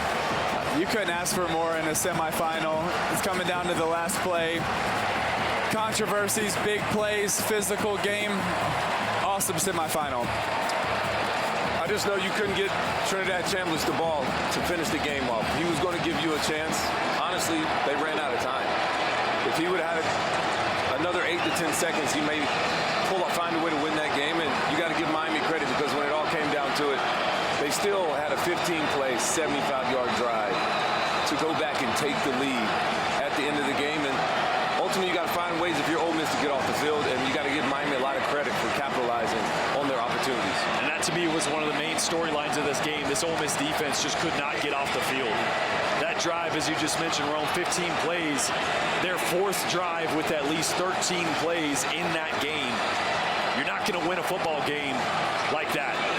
No, you're not. And you understand that. It's hard to accept right now after a tough loss.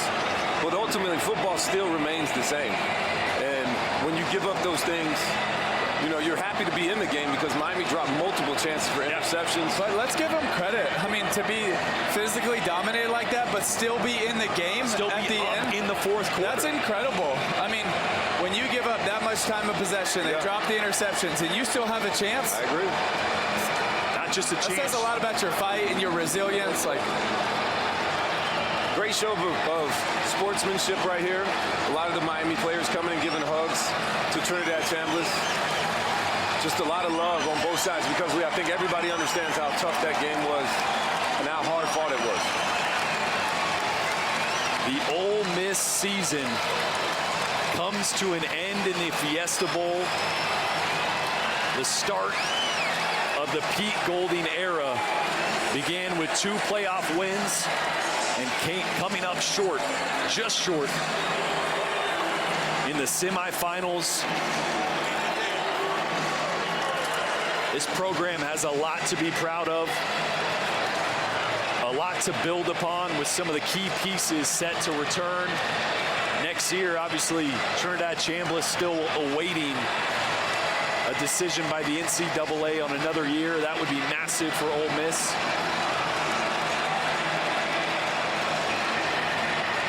Not the ending Ole Miss fans envisioned or wanted, but a season they can be proud of for sure.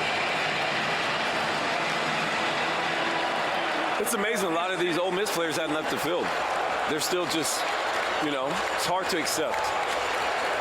I think a lot of these Ole Miss players watching the celebration, tucking that away in the memory for off-season training, for conditioning, to remind themselves of just how close they were to getting to the ship.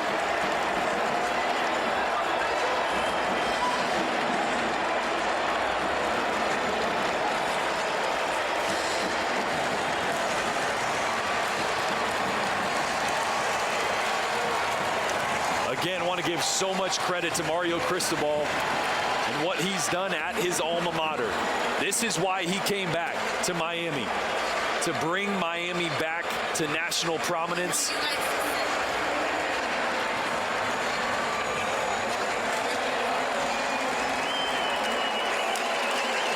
And now Miami once again will face either Indiana or Oregon. We'll find out tomorrow. This Miami team is as complete as it gets. They won a game in the national semifinals, and really Ruben Bain and Akeem Mesidor didn't have a big impact on the game. Well, I said it before the game. If Ole Miss got to 27, 28 points, I thought they'd win. Yeah. So for Miami to be able to take it up another level, that last 2-minute drive with Carson Beck, the 15 plays, you know, I thought Miami had to win it a certain way. Yeah. But to me, they continue to show me that they have more tools on the tool belt. That they can do more than just sack the quarterback. They can still play really good, solid defense. They can go up and get 30-something points if they need to, and ultimately find a way to win the game in the clutch moments when they had to have it. And I said at pregame, I didn't think Carson Beck was going to be able to manage his way to a national championship, and that wasn't the case. This wasn't a managed game from Beck. He made big-time throws downfield to the intermediate, ended 23 of 37 for 268 yards, 2 touchdowns, the 1 interception deflected at the line of scrimmage. Carson Beck played his butt off. And that's the reason that Miami was just barely better than Ole Miss today. Just barely. You know, it's always easy to have 20/20 vision afterwards. Yeah. But you just wonder if you want to be a little bit more aggressive defensively on that last drive for Ole Miss and either give up a score earlier or get a tackle for a loss, get a sack to give your offense another chance to go win it. Now, that's so easy to be able to say now, but what's gotten you here is a team effort, but especially it's been your quarterback and your receivers making big plays and to give them just a little bit more time. What an incredible effort, you guys, by this Miami team, but also an amazing effort by Ole Miss. I mean, my goodness, you hate to see anybody actually lose this game. Miami, of course, comes out on top. They've got a chance now to play for the national championship. We'll see who their opponent is. That game, the Chick-fil-A Peach Bowl between Oregon and Indiana, happening tomorrow night. You see the moment there with Trinidad Chambliss and his mom, Cheryl. His mom has prayed over him before every single game. She's been crucial to everything. She has not missed a game. Excuse me, that's not his mom. His mom is right next to her. But Trinidad found a way to turn it on a little bit more in that fourth quarter. A fourth quarter for the ages, you guys. What a treat for college football fans. Tim, Trinidad has shown such a spark and so much promise. What ultimately allowed this to get away from Ole Miss? Well, they just didn't have enough possessions offensively. They just couldn't get off the field defensively, and it took them a little while to get going. But, man, when they found their stride in the second half, he had an incredible performance. His second half was it was another elite performance. I know there's a couple plays he probably wants back, but, man, when they got going there in the end of the third, fourth quarter, he played extremely well. You know, it's so easy to look back and think about it, but, man, to give him truly one last drive with the ball in his hands, I mean, that's who you want to go win the game. There's a lot of great quarterbacks in college football. There aren't many that I'm taking over that young man. Especially when the lights are the brightest, too. I mean, he found a way to be clutch when it mattered. And listen, I just interviewed Mario Cristobal. He was saying that this Miami team, they're all dealing with the flu, which we didn't know about that until he just said it. They were worn down in a lot of ways in this game. Ole Miss's defense got worn down there toward the end, which certainly mattered. But Jordan, as we get ready to officially start our show, what do you think made the difference for Miami tonight? I think it was the sustained drives. They had 4 drives that were 13 plays or more. That's not winning football defensively when you can't get off the field, and they weren't able to get off the field. This defensive front that was so good against Georgia got worn down. And it was the little plays, the 6-yard gains, the 8-yard gains, an explosive play here or there. Just didn't have enough juice to get to Carson Beck to sack him or force turnovers other than the one deflected interception. And that was the story of the game. Time of possession for Miami. They controlled the pace of this game from start to finish. You're watching the trophy presentation. We'll continue to bring you the atmosphere here from the Fiesta Bowl as Miami has defeated Ole Miss. An instant classic, the way that this one ended. A lot more coverage here right on the SEC Network. Keep it right here. We'll continue to update you on everything happening in Glendale.